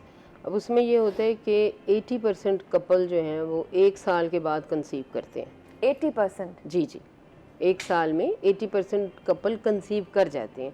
यानी 1 ईयर अगर गुजरता है तो दूसरे, तीसरे, चौथे, छठे, 8वें, 10वें किसी महीने में कपल कंसीव कर लेंगे। ठीक है। तो इसलिए ये नहीं है कि अब शादी हुई तो अगले दिन 2 महीने के बाद इनफर्टिलिटी लेबल कर दी जाए और उनको ट्रीटमेंट के लिए ले चलें। और चूँकि आपको ही पता है कि हमारे यहाँ जिस तरह का सोशल सेटअप होता है जी, तो the girls they are influenced और वो बड़ी खामोश होती हैं और उनके यानी सास वगैरह कह रही होते हैं कि बेबी नहीं हुआ, 3 महीने हो गए, 4 महीने हो गए, तो दिस इज़ रॉन्ग। अच्छा, फिर हमारी जो अभी आपने सोसाइटी की बात की, तो हमारे घर वालों से ज़्यादा जो तजस्सुस होता है ना वो बाहर के लोगों को होता है। कभी मोहल्ले वाले आके पूछ रहे हैं, कभी नाना नानी पूछ रहे हैं, कभी दादा दादी पूछ रहे हैं, कभी कोई पूछ रहा है आके, तो वो चीज़ जो कपल है उसकी मेंटल हेल्थ पे बड़ा बुरा असर डालता है। तो वो प्रेशराइज हो जाते हैं बहुत ज़्यादा। और आपको पता है कि this is the time that otherwise भी वेल बीइंग और नए एक सेटअप के अंदर लड़की के सेट होने का टाइम होता है, तो उसके अंदर जब दूसरे तीसरे महीने ही ये बात शुरू हो जाए कि बेबी नहीं है, तो दिस इज़ ट्रॉमेटिक। अब उसमें यही है कि सबसे इम्पॉर्टेंट है, इसीलिए कहा जाता है कि जो भी इनफर्टिलिटी क्लिनिक होता है, जबकि ऐसा नहीं है, उसके अंदर भी अव्वल तो साल तक उसे इनफर्टिलिटी लेबल किया ही नहीं जाता और ना ही कोई टेस्ट एडवाइस किया जाता है। ठीक है। ना ही कोई मेडिसिन देनी चाहिए कि आपको इनफर्टिलिटी आ रही है। उनको काउंसलिंग की ज़रूरत है कि सबसे ज़्यादा इम्पॉर्टेंट ये है कि आपका सेटअप कैसा है, माहौल कैसा है, स्ट्रेस कितना है, स्ट्रेस लेवल कितना है। तो साइकोलॉजिकल केयर जो है ना कपल की, वो before the treatment, during the treatment and after the treatment, that's very important. Psychological care यानी काउंसलिंग सेशन जो है ना वो कंटिन्यूसली होना चाहिए before the start of treatment. तो अब ये है कि अगर एक कपल इकट्ठे रह रहे हैं, ना कि हस्बैंड लाहौर है, बीवी मुल्तान में है, लाइक ठीक है, दुबई में है, तो और फिर वो कह रहे हैं कि अभी 6 महीने हो गए बेबी नहीं हुआ, हस्बैंड तो 10 दिन के लिए आए थे, 15 दिन, 1 महीना, तो ऐसे नहीं है। इफ़ अ कपल यानी हस्बैंड वाइफ जो हैं दे आर लिविंग टुगेदर, इकट्ठे रह रहे हैं, हफ्ते में कम से कम 2 दफ़ा क्वाइटस करते हैं और वो 1 साल तक कंसीव नहीं करते, तो देन दे शुड मूव। तो फिर उनको जाना चाहिए अपने चेक्स के लिए, ना कि they are not living together और या कि कोई इश्यूज़ हैं जिसकी वजह से क्वाइटस ही प्रॉपर नहीं है या कोई मैथ्स हैं या लोग मिलते ही नहीं हैं। तो ये डेफिनेशन इसेंशियल है कि 1 ईयर तक वो इकट्ठे रहें, कम से कम हफ्ते में 2 दफ़ा क्वाइटस करें and they don't have any issue, और उनको अपना जो है कोई साइकोलॉजिकल स्ट्रेसेस और दूसरे इश्यूज़ ना हो, और 1 साल तक अगर वो कंसीव नहीं करते, हालांकि वो कोई कॉन्ट्रासेप्शन यानी माने हमल कुछ भी यूज़ नहीं कर रहे, तो फिर हम लेबल करेंगे कि now this person should move, कि वो अपने इन्वेस्टिगेशन टेस्ट करवाना शुरू करें। ठीक है, और फिर इससे वो पहले नहीं, मेडिकल ट्रीटमेंट्स की तरफ जी, मूव करें। इससे पहले उसमें इन्वेस्टिगेशन होंगी, कुछ टेस्ट होंगे। जैसे औरत का सबसे आसान टेस्ट यही है कि हम अल्ट्रासोनोग्राफी करते हैं, उसके अंदर देख लेते हैं। सबसे पहले तो इम्पॉर्टेंट है हिस्ट्री, ठीक है। हम उनसे कुछ करते हैं जिसमें हमें पता चल जाता है कि इनमें कोई मसला नहीं है। लाइक उनको माहवारी महीने के महीने आ रही है, इसका मतलब है कि अंडा हर साइकिल में बन रहा है, ठीक है। उसके बाद ये है कि कोई और इशू नहीं है, लाइक उन्हें कोई शदीद दर्द नहीं है, नीचे कोई तकलीफ़ नहीं है, कोइटल का कोई मसला नहीं, मतलब मिलने का कोई मसला नहीं है, तो इसका मतलब है कि शी इज़ ओके हिस्ट्री से। फिर हम अल्ट्रासोनोग्राफी करके देख लेते हैं कि यूट्रस एंड ओवरीज ठीक है, ठीक है, ठीक है। तो ये होते हैं नॉन इन्वेसिव, यानी हमने कोई इंटरवेंशन नहीं की किसी किस्म के, उसमें हमने उसको नहीं डाला, और हम इजीली हिस्ट्री से पता कर लेते हैं कि इस अपरेंटली इस पेशेंट का एग हर साइकिल में बनता है और इनको कोई ऐसा इशू नहीं है जिसकी वजह से, तो दैट कैन बी, फिर टेस्टों के बाद ही हम उसको लेके आते हैं कि अनएक्सप्लेन्ड है, यानी हस्बैंड वाइफ। तो इसी तरह से अल्ट्रासाउंड, जिस तरह से इसमें कोई भी हमें इंटरवेंशन नहीं है, एक सादा प्रोब रख के हम आराम से देख लेते हैं। इसी तरह से मर्द के अंदर जो है सीमन एनालिसिस एक बेसिक टेस्ट है, ठीक है। अब उसमें ये है कि सीमन एनालिसिस बहुत ही आसान टेस्ट है, उसके अंदर कोई मसला नहीं है, प्रॉब्लम नहीं है, यानी कोई हमने कोई बेहोश नहीं किया या हमने कोई सर्जरी नहीं की, कुछ भी नहीं किया, एक सादा सा टेस्ट है, लेकिन उसकी कुछ रिक्वायरमेंट्स हैं। लाइक अगर किसी ने सीमन एनालिसिस कराना है तो उसके लिए 3 डेज़ का एब्सटिनेंस, हस्बैंड वाइफ जो है 3 दिन कम से कम ना मिले हो, ठीक है। ये नहीं कि रात कोइटस किया सुबह टेस्ट के लिए चले गए। उसके बाद ये है कि टेस्ट जो है वो किसी ऑथेंटिक लैब से हो, जैसे वो लैब जो है वो WHO का एक सर्टेन क्राइटेरिया है, उसको मीट करिए कि अच्छी लैब से हो, और ये नहीं है कि सीमन घर से ले जाएं या इस तरह से, ये दूसरी चीज़ों को भी मद्देनज़र रखें, फिर सीमन एनालिसिस कराएं। अब सीमन एनालिसिस क्योंकि एक सादा टेस्ट है, उससे मेल के इश्यूज़ तो वहीं पता चल जाएंगे, तो सीमन में हमें पता चल गया कि इट्स ओके और नॉट ओके। अगर सीमन में इशू है, प्रॉब्लम है, तो भी एक टेस्ट के ऊपर कुछ भी लेबल नहीं कर देना कि मतलब the problem is with the husband. तो उस टेस्ट को जो है हमने, अगर माइनर मसाइल हैं उसके अंदर, तो उस टेस्ट को हमने 3 मंथ्स के बाद दोबारा रिपीट कराना, दोबारा करवाएं जी, ठीक है। अगर 2 टेस्टों के अंदर प्रॉब्लम आ रहा है तो then we will think there is some issue. हाँ, अलबत्ता ये है कि अगर सीमन टेस्ट हुआ है फर्स्ट टाइम और उसके अंदर बहुत ज़्यादा मसला है, यानी 0 स्पर्म है ही नहीं और इस तरह के इश्यूज़ हैं, फिर भी इस टेस्ट को दोबारा रिपीट कराना है, ना कि एक टेस्ट के ऊपर लेबल कर देना है। और उसके लिए ये है कि ज़रा जल्दी करा लें, एट अर्लीस्ट लाइक 2 वीक्स में उसको रिपीट कराएं। अगर 2 टेस्टों के अंदर इशू आ रहा है, देन वी विल थिंक कि इस मेल को ट्रीटमेंट की ज़रूरत है और इसको कैसे लेके चलना है आगे, ठीक है। तो ख़वातीन के अंदर इनफर्टिलिटी की जो मेन रीजंस हैं वो क्या हो सकती हैं? हाँ जी, कॉमनेस्ट कॉज जो हमने देखी है वो ओवल्यूशन, यानी एग का इशू, और एग के इशू में भी जो सबसे कॉमन इशू है वो पॉलीसिस्टिक ओवरीज हैं, जो कॉमनली देखा गया, ठीक है। हाँ, कि और वो लकीली इजीली ट्रीटेबल है, इजीली। तो अच्छा। इस तरह नहीं कि PCO सुना और खौफजदा हो गया तो बच्चा ही नहीं होगा, ठीक है ना। तो इसी तरह से जो कोई मुश्किल कॉजेज़ हैं जिसमें यानी होप्स दे आर लेस, वो बहुत कम है, दे आर वेरी लो। अब जो होती है इसके अंदर एक्चुअली ये होता है कि polycystic ovary this a common problem, लेकिन ये है कि ये because luckily easily treatable, except कि अगर अब हमें हिस्ट्री में पता चलता है कि उनको कोई कैंसर हुआ था, उनकी रेडियो हुई थी, कीमो हुई थी, बहुत कम है। और जैसे रेयर है, हाँ रेयर है, जैसे ओवेरियन फंक्शन शट डाउन हो गया बिकॉज ओवरीज फंक्शन नहीं कर रही, उनको कभी साइकिल नहीं आया, यानी इस तरह की कॉजेज़ बहुत कम है। तो जो हमें कॉमनेस्ट मिल रही है हम उनको डिस्कस करना चाहेंगे कि पॉलीसिस्टिक ओवरीज जो है उसमें कोई खौफजदा होने की बिल्कुल भी ज़रूरत नहीं है, क्योंकि इसलिए कि घबरा जाती हैं, जी घबरा जाती हैं क्योंकि कॉमन है। और जैसे उन्हें पता चलता है कि अच्छा हमें छोटी छोटी थैलियाँ हैं, इस तरह से जो उनको एक्सप्लेन किया जाता है, इनका बच्चा नहीं हो रहा है, इनको थैलियाँ बनी हुई इस तरह से, तो ये दिस इज़ वेरी रॉन्ग। क्योंकि आपको भी पता है कि जब भी साइकोलॉजिकल अपसेट होता है तो फर्टिलिटी ऑटोमेटिकली डिले हो जाती है। Because once a person psychologically normal नहीं है तो वो बॉडी का जो कैस्केड है यानी हार्मोन का जो सिस्टम है ब्रेन से अंडेदानी तक सब कुछ वो गड़बड़ हो जाता है।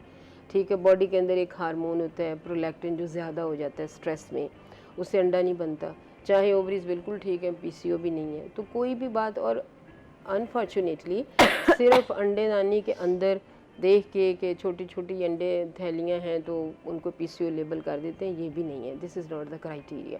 तो जो एशरे का क्राइटेरिया उसके मुताबिक व्हेन 3 में से 2 चीज़ें पॉजिटिव हों तब आप लेबल करेंगे कि पॉलीसिस्टिक ओवरीज हैं, ना कि सिर्फ और सिर्फ अंडेदानी को देख के कह दें कि पॉलीसिस्टिक ओवरीज है।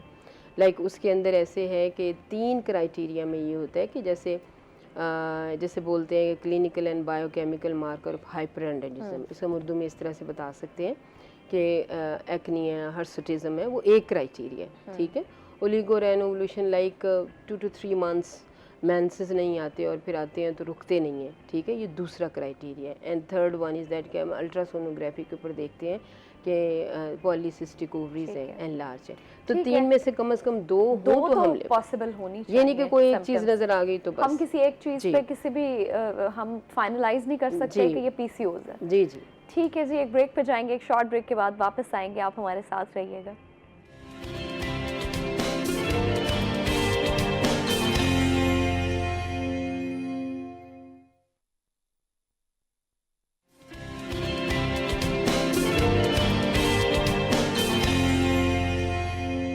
Welcome back viewers. एक शॉर्ट ब्रेक के बाद हम हाजिर हैं और आज जिस टॉपिक को हम डिस्कस कर रहे हैं अमूमन हमारी सोसाइटी में उस टॉपिक को डिस्कस नहीं किया जाता, और ये वो प्रॉब्लम्स हैं, ये वो चीज़ें हैं जो सोसाइटी के कुछ मिथ्स की वजह से बहुत सारे लोगों का घर भी ख़राब कर रही हैं। तो इसलिए इस मौजू पर बात करना बड़ा अहम है। तो डॉक्टर साहब ये बताइएगा मुझे कि जो अनरेगुलेटरी पीरियड साइकिल है, क्या ये भी रीज़न हो सकता है इनफर्टिलिटी की? जी, इसमें यह है कि अगर साइकिल इरेगुलर है तो इसका मतलब है कि हर साइकिल में एग नहीं बन रहा। इसलिए क्योंकि एग बनने का ये होता है कि जब भी एग बनता है और अगर प्रेगनेंसी नहीं होती और एग वहाँ फिनिश हो जाता है तो फिर मेंसेस आ जाते हैं। ठीक है ना, तो पहला साइकिल होता है ऐसे एग बनता है, निकलता है, और उसके बाद या तो प्रेगनेंसी हो जाती है या साइकिल आ जाती है। तो जब साइकिल इरेगुलर होता है कि 2-3 months नहीं आ रहे, तो इसका मतलब है कि इसका ये मतलब नहीं है कि एग है नहीं, इसका मतलब है कि हर साइकिल में एग नहीं बन रहा। तो उसको थोड़ा सा ट्रीटमेंट की हार्मोनल इम्बैलेंस को चेक करें और जो रीज़न है उसको सॉर्ट आउट करें तो वो सेट हो जाता है। अच्छा, कुछ लोगों के पीरियड्स बिल्कुल पीरियड जो साइकिल है वो बिल्कुल नॉर्मल होता है, like month two month same हो रहा हो, तो उसमें भी कुछ ख़वातीन ऐसी हैं जिनको प्रेगनेंसी में मसला आ रहा होता है, तो वो क्या बेसिक रीजन हो सकते हैं? अभी देखिए कि अगर साइकिल महीने का महीने है उसमें भी चांस है 8%, वेरी लो। 92% चांस है कि एग रिलीज़ हो रहा है, लेकिन 8% वेरी लो चांस है कि एग रिलीज़ नहीं हो रहा या कोई।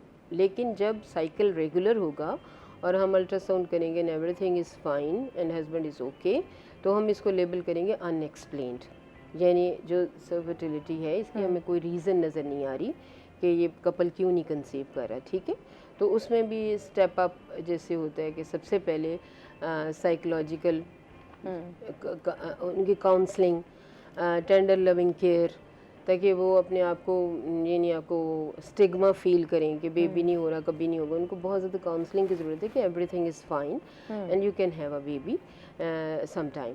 अब उसके बाद ये है कि lifestyle modifications they are very important. ये बहुत इंपॉर्टेंट है जी, लाइफस्टाइल मॉडिफिकेशंस में ये है कि एक couple should have healthy weight, like less than 30 BMI होना चाहिए। तो ओबेसिटी जो है बहुत हाई वेट जो है और बहुत अंडर वेट भी गुड नहीं है। लाइक लेस देन 19 अगर BMI है, this is also not good, and if it is more than 30 BMI basal जो होता है हमारा, तो वो भी ठीक नहीं है। अगर वेट ज़्यादा है तो उसको कम करें, कोशिश करें कि BMI 30 से कम हो। और इसी तरह से अगर BMI बहुत लो है यानी 19 से कम है तो उनको थोड़ा वेट गेन करने की ज़रूरत है, ताकि जो बॉडी के हार्मोन है वो सेट हो और हर साइकिल में ओवोल्यूशन हो। तो क्या इनफर्टिलिटी जो है वो इनहेरिटेड भी हो सकती है, विरासती भी हो सकती है?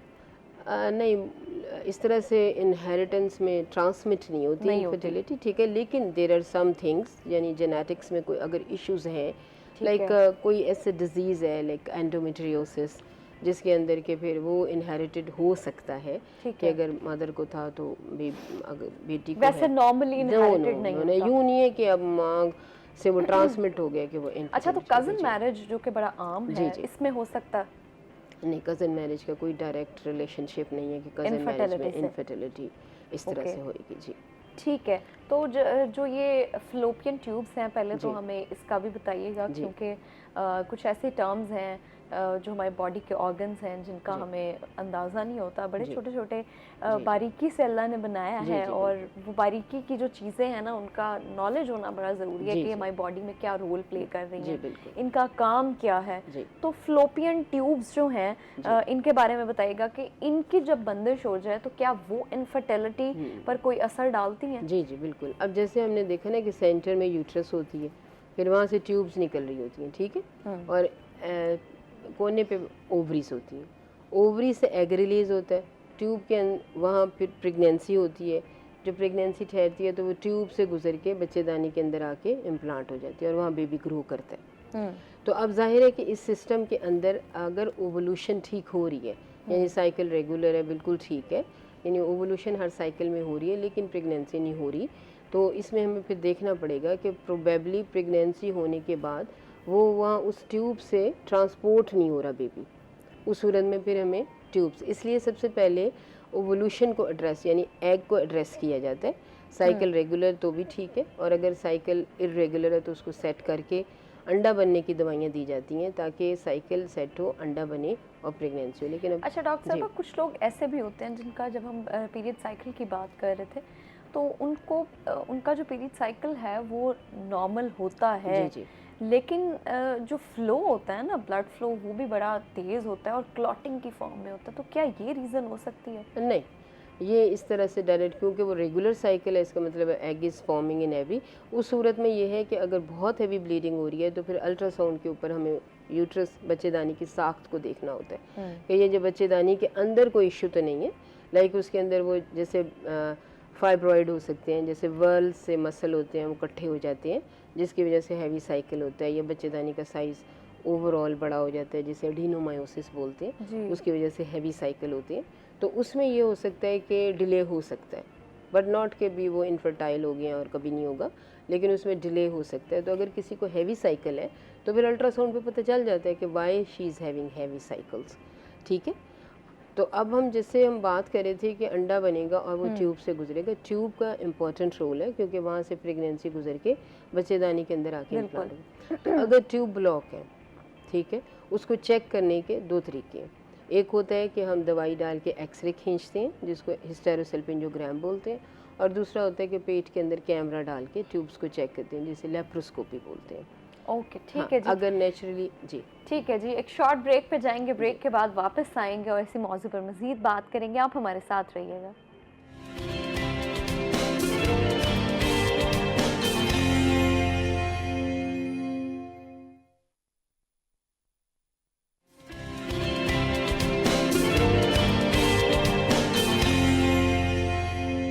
Welcome back viewers. Short break के बाद हम हाजिर हैं आपके सामने, और अब चलते हैं अपने सेगमेंट आज के भाव की तरफ, जिसमें हम जानेंगे कि अब जो रिसेंटली फलों और सब्जियों के रेट हैं वो क्या चल रहे हैं।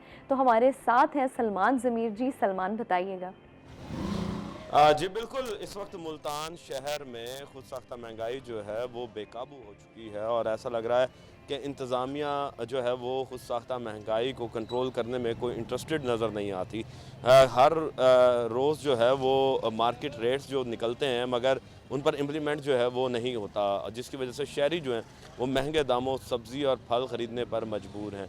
हम बात करेंगे इस सरकारी नरखनामे की, तो सरकारी नरखनामे में अदरक आज 430 रुपये और लहसुन जो है 235 रुपये मुकर्रर किया गया है, मगर मार्केट के अंदर अदरक जो है वो 550, लहसुन 300 रुपये किलो तक जो है वो फ़रोख्त हो रहा है।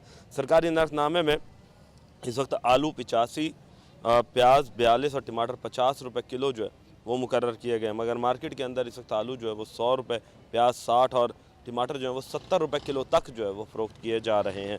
सरकारी नक़दनामे में शिमला मिर्च 130, बंद गोभी 90 और सब्ज़ धनिया जो है वो 200 रुपये फ़ी किलो जो है उसका रेट मुकर्रर किया गया है। मगर मार्केट के अंदर शिमला मिर्च जो है वो 100, बंद गोभी 110 और सब्ज़ धनिया जो है वो 260 रुपये किलो तक जो है वो फ़रोख्त किया जा रहा है। खीरा 90 है, सलाद पत्ता 150 है, चुकंदर 100 है, गाजर का रेट 86 और जबकि लीमू का 160 रुपये किलो जो है वो रेट मुख्तस किया गया है। मगर मार्केट के अंदर खीरा 130, सलाद पत्ता 250, चुकंदर 150, गाजर 120 और लीमू जो है वो 200 रुपये किलो तक जो है वो फ़रोख्त किए जा रहे हैं। इसी तरीके से फलों की बात करेंगे तो फल भी एक आम शहरी की दस्तरस से जो है वो बाहर होते हुए नज़र आ रहे हैं कि सेब का रेट जो है वो 204 रुपये है, पपीता 375, चीकू 268 और गर्मा जो है वो 182 रुपये किलो जो है उसका रेट मुख्तस किया गया है। मगर मार्केट के अंदर सेब 350, पपीता 450, चीकू 300 जबकि गर्मा 200 रुपये किलो तक जो है वो फ़रोख्त किया जा रहा है। इसी तरीके से सरकारी नक़दनामे में खुबानी और जामन जो है वो 320 रुपये और आलू बुखारा 406 रुपये जबकि मीठा जो है वो 98 रुपये किलो जो है वो मुकर्रर किया गया है। मगर मार्केट के अंदर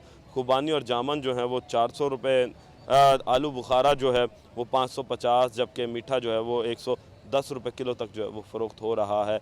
इसी तरीके से आम की बात करेंगे तो आम जो है उनका सरकारी नरनामों में रेट जो है वो देसी आम की बात करूं तो उसका 86 रुपये है, अनवर रटोल जो है उसका 150 रुपये है और चौंसा जो है वो 160 रुपये मुख्तस किया गया है। मार्केट के अंदर हम देख रहे हैं कि जो मार्केट रेट है उससे 50-60 रुपये ज़्यादा पे जो है वो चीज़ें जो हैं वो फ़रोख्त की जा रही हैं, जिसकी वजह से शहरी जो हैं वो परेशान है कि जब मार्केट नर्ख निकलता है तो उस पर इम्प्लीमेंट क्यों नहीं होता। ख़ुद साख्ता महंगाई को कंट्रोल करने के लिए ज़िला इंतज़ामिया से रिक्वेस्ट की जाती है कि प्राइस कंट्रोल मजिस्ट्रेट्स को फ़ाल करें ताकि शहरी सस्ती मियारी सब्ज़ियाँ और फल जो हैं वो ख़रीद सकें। जी सलमान, आपका शुक्रिया, आपने हमें रेट्स वगैरह बताए।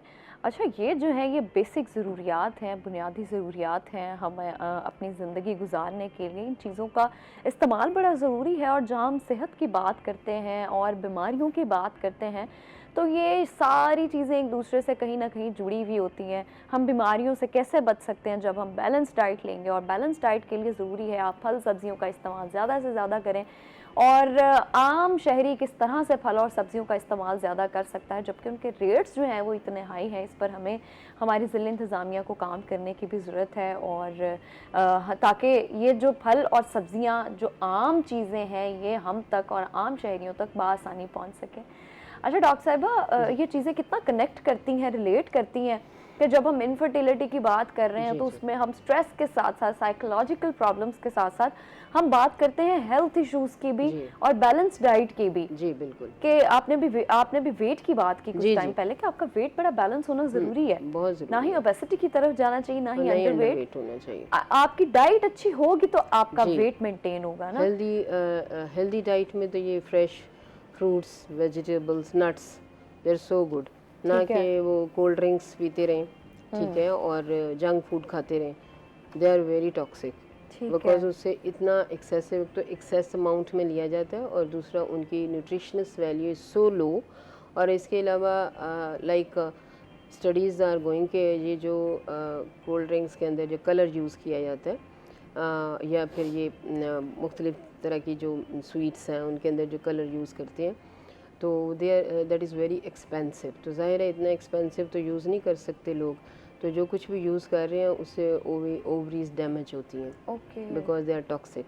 तो इसलिए हेल्दी डाइट, सबसे पहले जो लाइफस्टाइल मॉडिफिकेशन है उसमें डाइट और एक्सरसाइज है। ठीक है, डाइट के अंदर जैसे हमने अभी डिस्कस किया और इसी तरह से एक्सरसाइज में भी the people they should have regular walk. अब देखें जी, ब्रिस्क वॉक जब लोग करते हैं तो दिमाग के अंदर ऐसे हैप्पी केमिकल्स रिलीज़ होते हैं जिन्हें एंडोर्फिन्स कहते हैं और उससे उनकी पूरी बॉडी का जो है सेटअप वो सेट होता है, स्ट्रेस कम होती है और दिस वेरी हेल्प। वेट जो है वो कंट्रोल होता है। तो ये सारी चीज़ें, हाँ बिल्कुल। एंड वॉक के अंदर भी ये है कि this should be like they are infertile, they are young couple and they are not conceiving, they can have brisk walk. Brisk walk के अंदर जो है वो उसका फिर कनेक्शन जो है ब्रेन का, कि उसके अंदर द ब्रिस्क वॉक जो होती है उसके अंदर फिर दिमाग के अंदर हैप्पी केमिकल रिलीज होंगे, एंडोर्फिन्स, ठीक है ना, बॉडी के ऊपर। इसी तरह से smoking is very bad, Dangerous. हाँ डेंजरस, इसलिए कि लोग स्मोक करते हैं तो उसके अंदर देखा गया कि एक्सेसिव स्मोकिंग से जो है स्पर्म का काउंट तो बिल्कुल ठीक है, लेकिन स्पर्म की क्वालिटी अच्छी नहीं रहती। जो मेल के जरासीम होते हैं उनकी क्वालिटी अच्छी नहीं रहती, और उनका काउंट तो ठीक होता है, वो तो WHO के जो भी क्राइटेरिया है वो देखते हैं तो बिल्कुल ज़बरदस्त है, काउंट है, मोटेलिटी सब कुछ है, लेकिन उनकी क्वालिटी इफेक्ट होती है। तो लिहाजा फर्टिलिटी पे इफेक्ट। अब मेल जब स्मोक कर रहे हैं तो औरत भी पैसिव स्मोकिंग का जी उसको भी इफ़ेक्ट आ रही है। Like this is not direct relationship, लेकिन ये कहते हैं कि ट्यूब्स की जो मोटेलिटी है वो इफ़ेक्ट होती है। तो ये सारी चीज़ें जो कि नज़र नहीं आ रही but they are contributing. So your lifestyle जो है उसकी बहुत इम्पोर्टेंस है।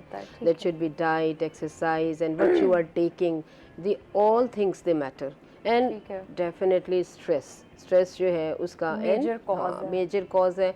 और आइडियली तो हर सेटअप के ऊपर वो सारा होना चाहिए, यानी एक काउंसलर सेपरेट होना चाहिए जो कि बहुत सारा टाइम दे और उनको काउंसिल करे कि this is not a disease. या अक्सर जो है जब 30% के अंदर कोई कॉज भी नज़र नहीं आ रही तो उनको बहुत ज़्यादा काउंसलिंग की ज़रूरत है कि देखें ना। अच्छा डॉक्टर साहब ये बताइएगा कि हार्मोन थेरेपी क्या है और ये इनफर्टिलिटी में क्या रोल प्ले करती है? जी यही है कि जब हम उनके पहले कुछ टेस्ट कराते हैं, उसके अंदर हम देखते हैं कितना एम्बेलेंस है, और उसके अंदर जो एग बनने की दवाइयाँ दी जाती हैं, या फिर अगर बॉडी के अंदर कोई हार्मोन जो प्रोलैक्टिन जो है वो ज़्यादा हो रहा है और उसको सेट करने के लिए जो भी मेडिकेशन दी जाती हैं, या फिर कुछ कपल ऐसे हैं कि जिनके अंदर दिमाग से हार्मोन कम बन रही हैं जिसको कि बोलते हैं हाइपोगोनेडोट्रोफिक हाइपोगोनेडिज्म, यानी दिमाग से हार्मोन कम आए लेकिन they are very low percentage, जैसे हमने बताया, इसलिए लोग अपने ऊपर अप्लाई करने की कोशिश ना करें।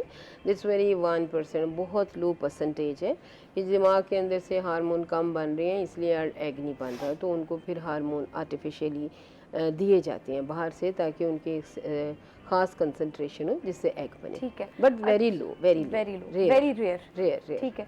अच्छा जदीद दौर है, वक्त के साथ साथ जो हमारी मेडिकल टर्म्स एंड कंडीशंस हैं उनमें भी चेंजिंग्स आ रही हैं, इक्विपमेंट्स चेंज हो रहे हैं, थेरेपीज डिफरेंट चेंज हो रही हैं, ट्रीटमेंट्स बदलते जा रहे हैं। तो IVF का बताएं कि ये IVF है क्या और ये किस स्टेज पे तजवीज़ किया जाता है?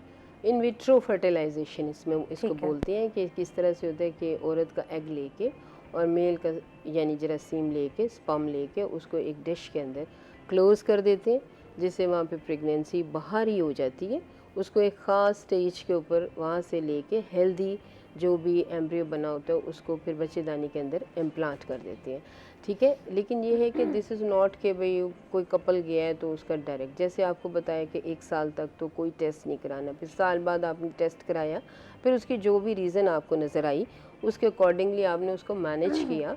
बाकी ये होता है कि अगर 80% कपल जो हैं वो 1 साल में कंसीव करते हैं तो 1 साल मज़ीद अगर वो वेट करें तो 90% मज़ीद भी कंसीव कर जाते हैं। यानी ये सिर्फ 10% हैं जो कंसीव नहीं कर रहे। और उसके अंदर भी देखें कि डिफरेंट कॉजेज़ हैं जो फीमेल की हैं, मेल की हैं, या कंबाइंड है या अनएक्सप्लेन्ड है। ठीक है, उसके बाद फिर हम इन चीज़ों के ऊपर जाते हैं, जैसे लाइक ये है कि फिर हमने अगर कोई कॉज फाइंड है, वो एक 10% कपल हैं जिनके अंदर फिर हमने कॉज फाइंड करनी है। और अगर हमने कॉज फाइंड की है, जैसे हमने बोला कि हमने ट्यूब के टेस्ट के लिए ये जैसे दो, लेकिन ये भी नहीं है कि हर बंदे की लेप्रोस्कोपी हो। देयर आर फ्यू इंडिकेशंस कि अगर किसी को नीचे बहुत शदीद दर्द रहता है, यानी उनको पेल्विक नीचे सोजिश है, पेल्विक इन्फ्लामेटरी डिजीज़ है, या बहुत शदीद दर्द होता है मेंसेस के दौरान, उनको एंडोमेट्रियोसिस है, या किसी का पहले ट्यूब के अंदर प्रेगनेंसी हो गई थी, तो देयर आर फ्यू रीज़न्स जिसके अंदर के हम डायरेक्ट लेप्रोस्कोपी, क्योंकि वो एक ऑपरेटिव प्रोसीजर है, तो हम डायरेक्ट लेप्रोस्कोपी के ऊपर जाएंगे। वरना सिर्फ just to see the tubes we can have the x ray test which is called the hysterosalpingogram, के मेडिसिन डाल के जिसमें किसी नशे की ज़रूरत नहीं है, यानी शॉर्ट प्रोसीजर, हम उनके आराम से, और जिनकी ट्यूब्स वगैरह खुली होती हैं उनको कोई इतनी तकलीफ़ नहीं होती। डेफिनेटली जिन लोगों की ट्यूब्स ब्लॉक है उनके अंदर, तो अब अगर हमें मिल गया रीज़न कि ट्यूब्स ब्लॉक है, यंग कपल है और ओवरी बिल्कुल ठीक है, हार्मोन्स नॉर्मल है सारी, तो इस कपल का फिर IVF से कंसीव करने का गुड चांस है। ठीक है, बजाय इसके कि यानी इसमें भी कुछ कंडीशंस हैं जो स्पेसिफाई कर दी हैं। ठीक है, स्पेसिफाई करती हैं। ठीक है जी, एक ब्रेक पे जाएंगे, ब्रेक के बाद हाजिर होंगे, आप हमारे साथ रहिएगा।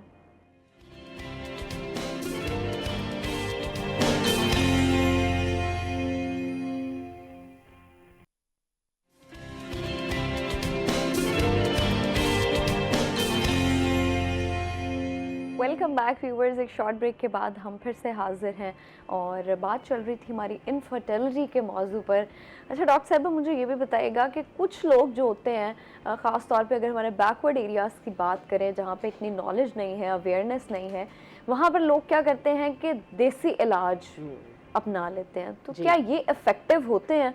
जी, ये काफ़ी डेंजरस हो सकती हैं। डेंजरस है? जी, इसलिए कि लोग जो हैं वो कहते हैं कि कुछ बूढ़े से बना के अंदर रख देते हैं वजाइना में जी जी लड़कियों जी के। जी जी, और सम टाइम लोग आते हैं कि उनको फाउल स्मेल डिस्चार्ज, उनको इन्फेक्शन। आप कैसे समझ सकते हैं कि कॉटन का पीस जो मेज़ के ऊपर पड़ा है वो इतना वो है, उसमें पता नहीं क्या लगा के वो अंदर रख देते हैं कि इससे जो है चांसेस ऑफ प्रेगनेंसी बढ़ जाते हैं और वीक अंदर पड़े रहते हैं। तो दिस इज़ वेरी डेंजरस। या फिर उनको ये है कि कुछ हकीमी दवाएं खिलाते हैं बिल्कुल। जिनका कि कोई पता ही नहीं है कि उनके क्या साइड इफ़ेक्ट्स हैं और क्या नहीं है।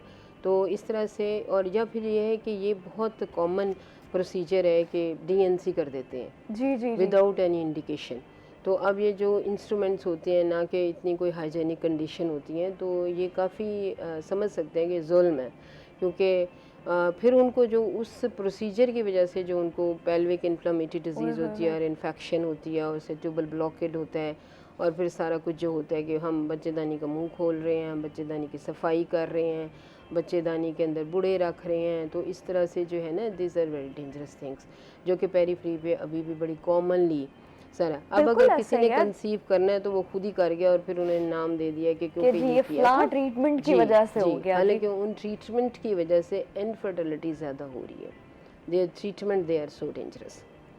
तो इस पर इसे चेक avoid एंड करना बैलेंस होना जी। बड़ा ज़रूरी है जी कि हमारी ख़वातीन की सेहत जो है वो हमारे मुआशरे के लिए बड़ी ज़रूरी है, जी क्योंकि ख़वातीन हमारे मुआशरे का वो हिस्सा हैं। अब हम घर से निकलते हैं तो हमारी माएँ हमारे लिए खड़ी होती हैं कि नाश्ता किए बगैर आपने नहीं जाना। हम घर से वापस जाते हैं तो हमारी माएँ, बहनें, बेटियाँ हमारे लिए तैयार खड़ी होती हैं। और ये वो हिस्सा है मुआशरे का जो आपके लिए हर वक्त अवेलेबल जी। होता है, घर के तमाम अफराद के लिए, घर चाहे चल ही नहीं उनकी सकता। सेहत जैसी भी हो। जी बिल्कुल। और वाकई ख़वातीन के हाँ। बगैर घर इम्पॉसिबल है चलाना, Impossible चलाना। इम्पॉसिबल है चलाना।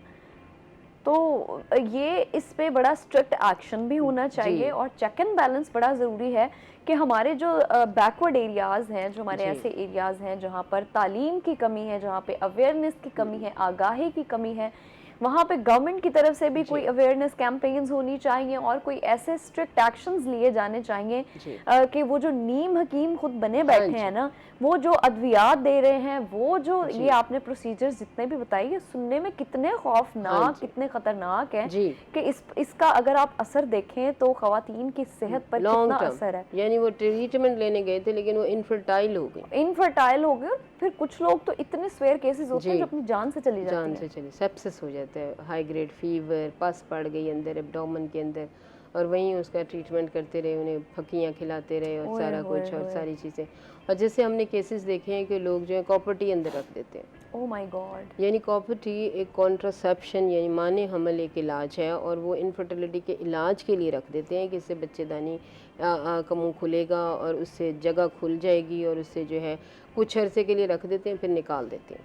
और हमने केसेस देखे हैं जिसमें कि फिर वो निकला नहीं, उनसे थ्रेड उन्हें टूट गया और वो अंदर ही रह गई, और उसकी वजह से वो कितने कितने साल इनफर्टाइल रहे, and they have to, difficulty से डेफिनेटली वो फिर जब रिमूव हुआ। वहाँ से बस हो जाती है इन सारे जी। मामलात से, फिर वो डॉक्टर्स के पास जी आते हैं। बिल्कुल। और मैंने देखा है कि कुछ डॉक्टर्स फिर ऐसे केसेस को पकड़ते भी नहीं है, जी। हाथ नहीं लगाते। डेफिनेटली डाइंग इमरजेंसी जो है वो तो फिर डेफिनेटली वो कोई तो भी फिर डॉक्टर किसी अपने भी ऊपर नहीं टर्शरी लेता। केयर सेंटर पे जाएगी, और सारा जहाँ पे एक कंबाइंड अच्छा, तो एफर्ट मुझे फ्री ऑफ बताइएगा डॉक्टर कॉस्ट। साहब कि इनफर्टिलिटी अगर जी। कोई स्पेसिफिक पर्सन, जैसे आपने बताया कि 8 to 10% आवाम है जो जी।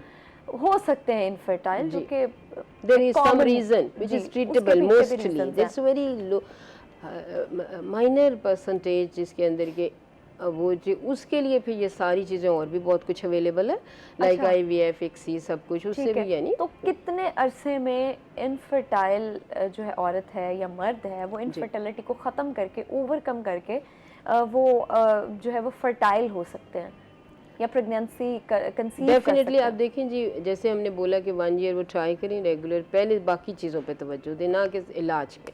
उसके बाद वो टेस्ट कराएं, टेस्ट में कोई प्रॉब्लम है तो उसको ट्रीट करें, और अगर वो प्रॉब्लम को ट्रीट करेंगे तो definitely the remaining percentage they are treated. There are very few reasons जिसमें कि ओवेरियन शट डाउन है, यानी ओवेरियन फंक्शन एक यंग बंदे का, इसकी भी एक देखें अब परसेंटेज के लिहाज से अगर हम देखें कि ओवेरियन शट डाउन जो है, जो इस तरह से बहुत ही आसान है कि लेस देन 1% है 40 साल से कम, ठीक है, लेस देन 0.1 है 30 साल से कम, और लेस देन 0.01 है 20 ईयर्स से बिफोर। तो कितनी ना होने के बराबर ना होने के बराबर।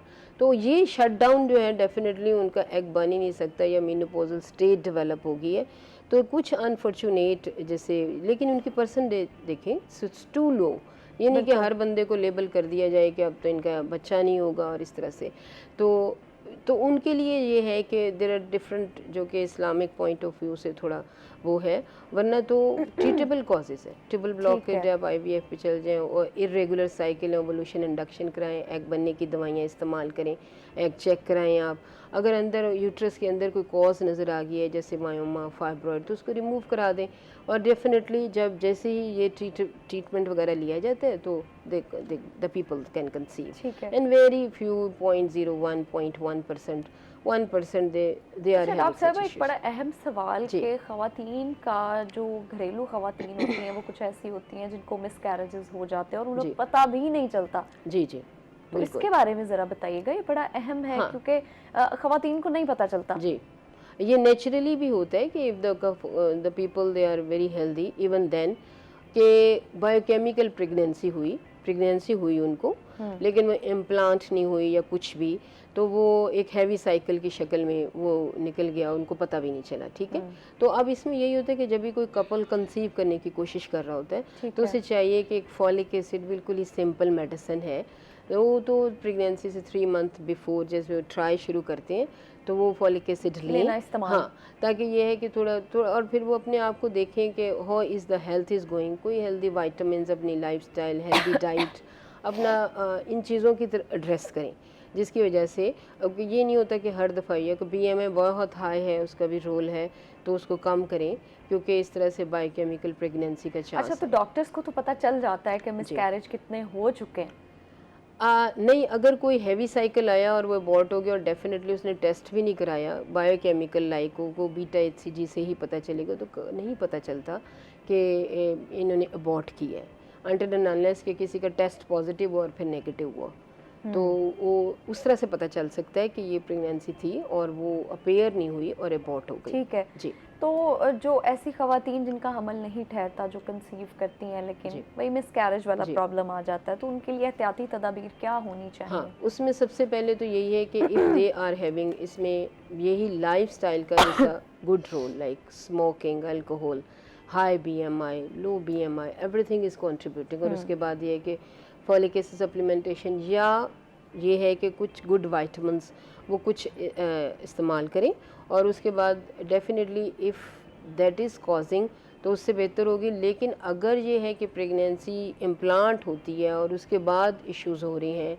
यानी धड़कन आके ख़त्म हो गई है या हर दफ़ा खाली थैली बन जाती है, तो उसके फिर कुछ स्पेशल टेस्ट होते हैं 6 वीक्स अबॉर्शन के बाद, जो टेस्ट कराने चाहिए ताकि रीज़न पता क्या चले। कुछ कोई डाइट ऐसी है जो कि जब आपको पता चले कि आपने कंसीव कर लिया है या आप कंसीव करने की कोशिश कर रहे हो तो वो डाइट लेनी चाहिए? हाँ, डाइट में यही है कि nuts and fruits and nuts, they are so good, they are good for the health. और हमेशा जो है there should be a balance diet, and there should be no के, and there should be no like आप अपने taste के लिए चीज़ें खाएं, you should have a balance diet. Balance diet में सारी चीज़ें ठीक है डॉक्टर साहब, आपका बहुत शुक्रिया, आपने Thank हमें you so टाइम much. दिया और ख़ास तौर पे इस मौजू पर बात करने के लिए वक्त दिया, जिस पर बात करना बड़ा अहम है, बड़ा ज़रूरी है।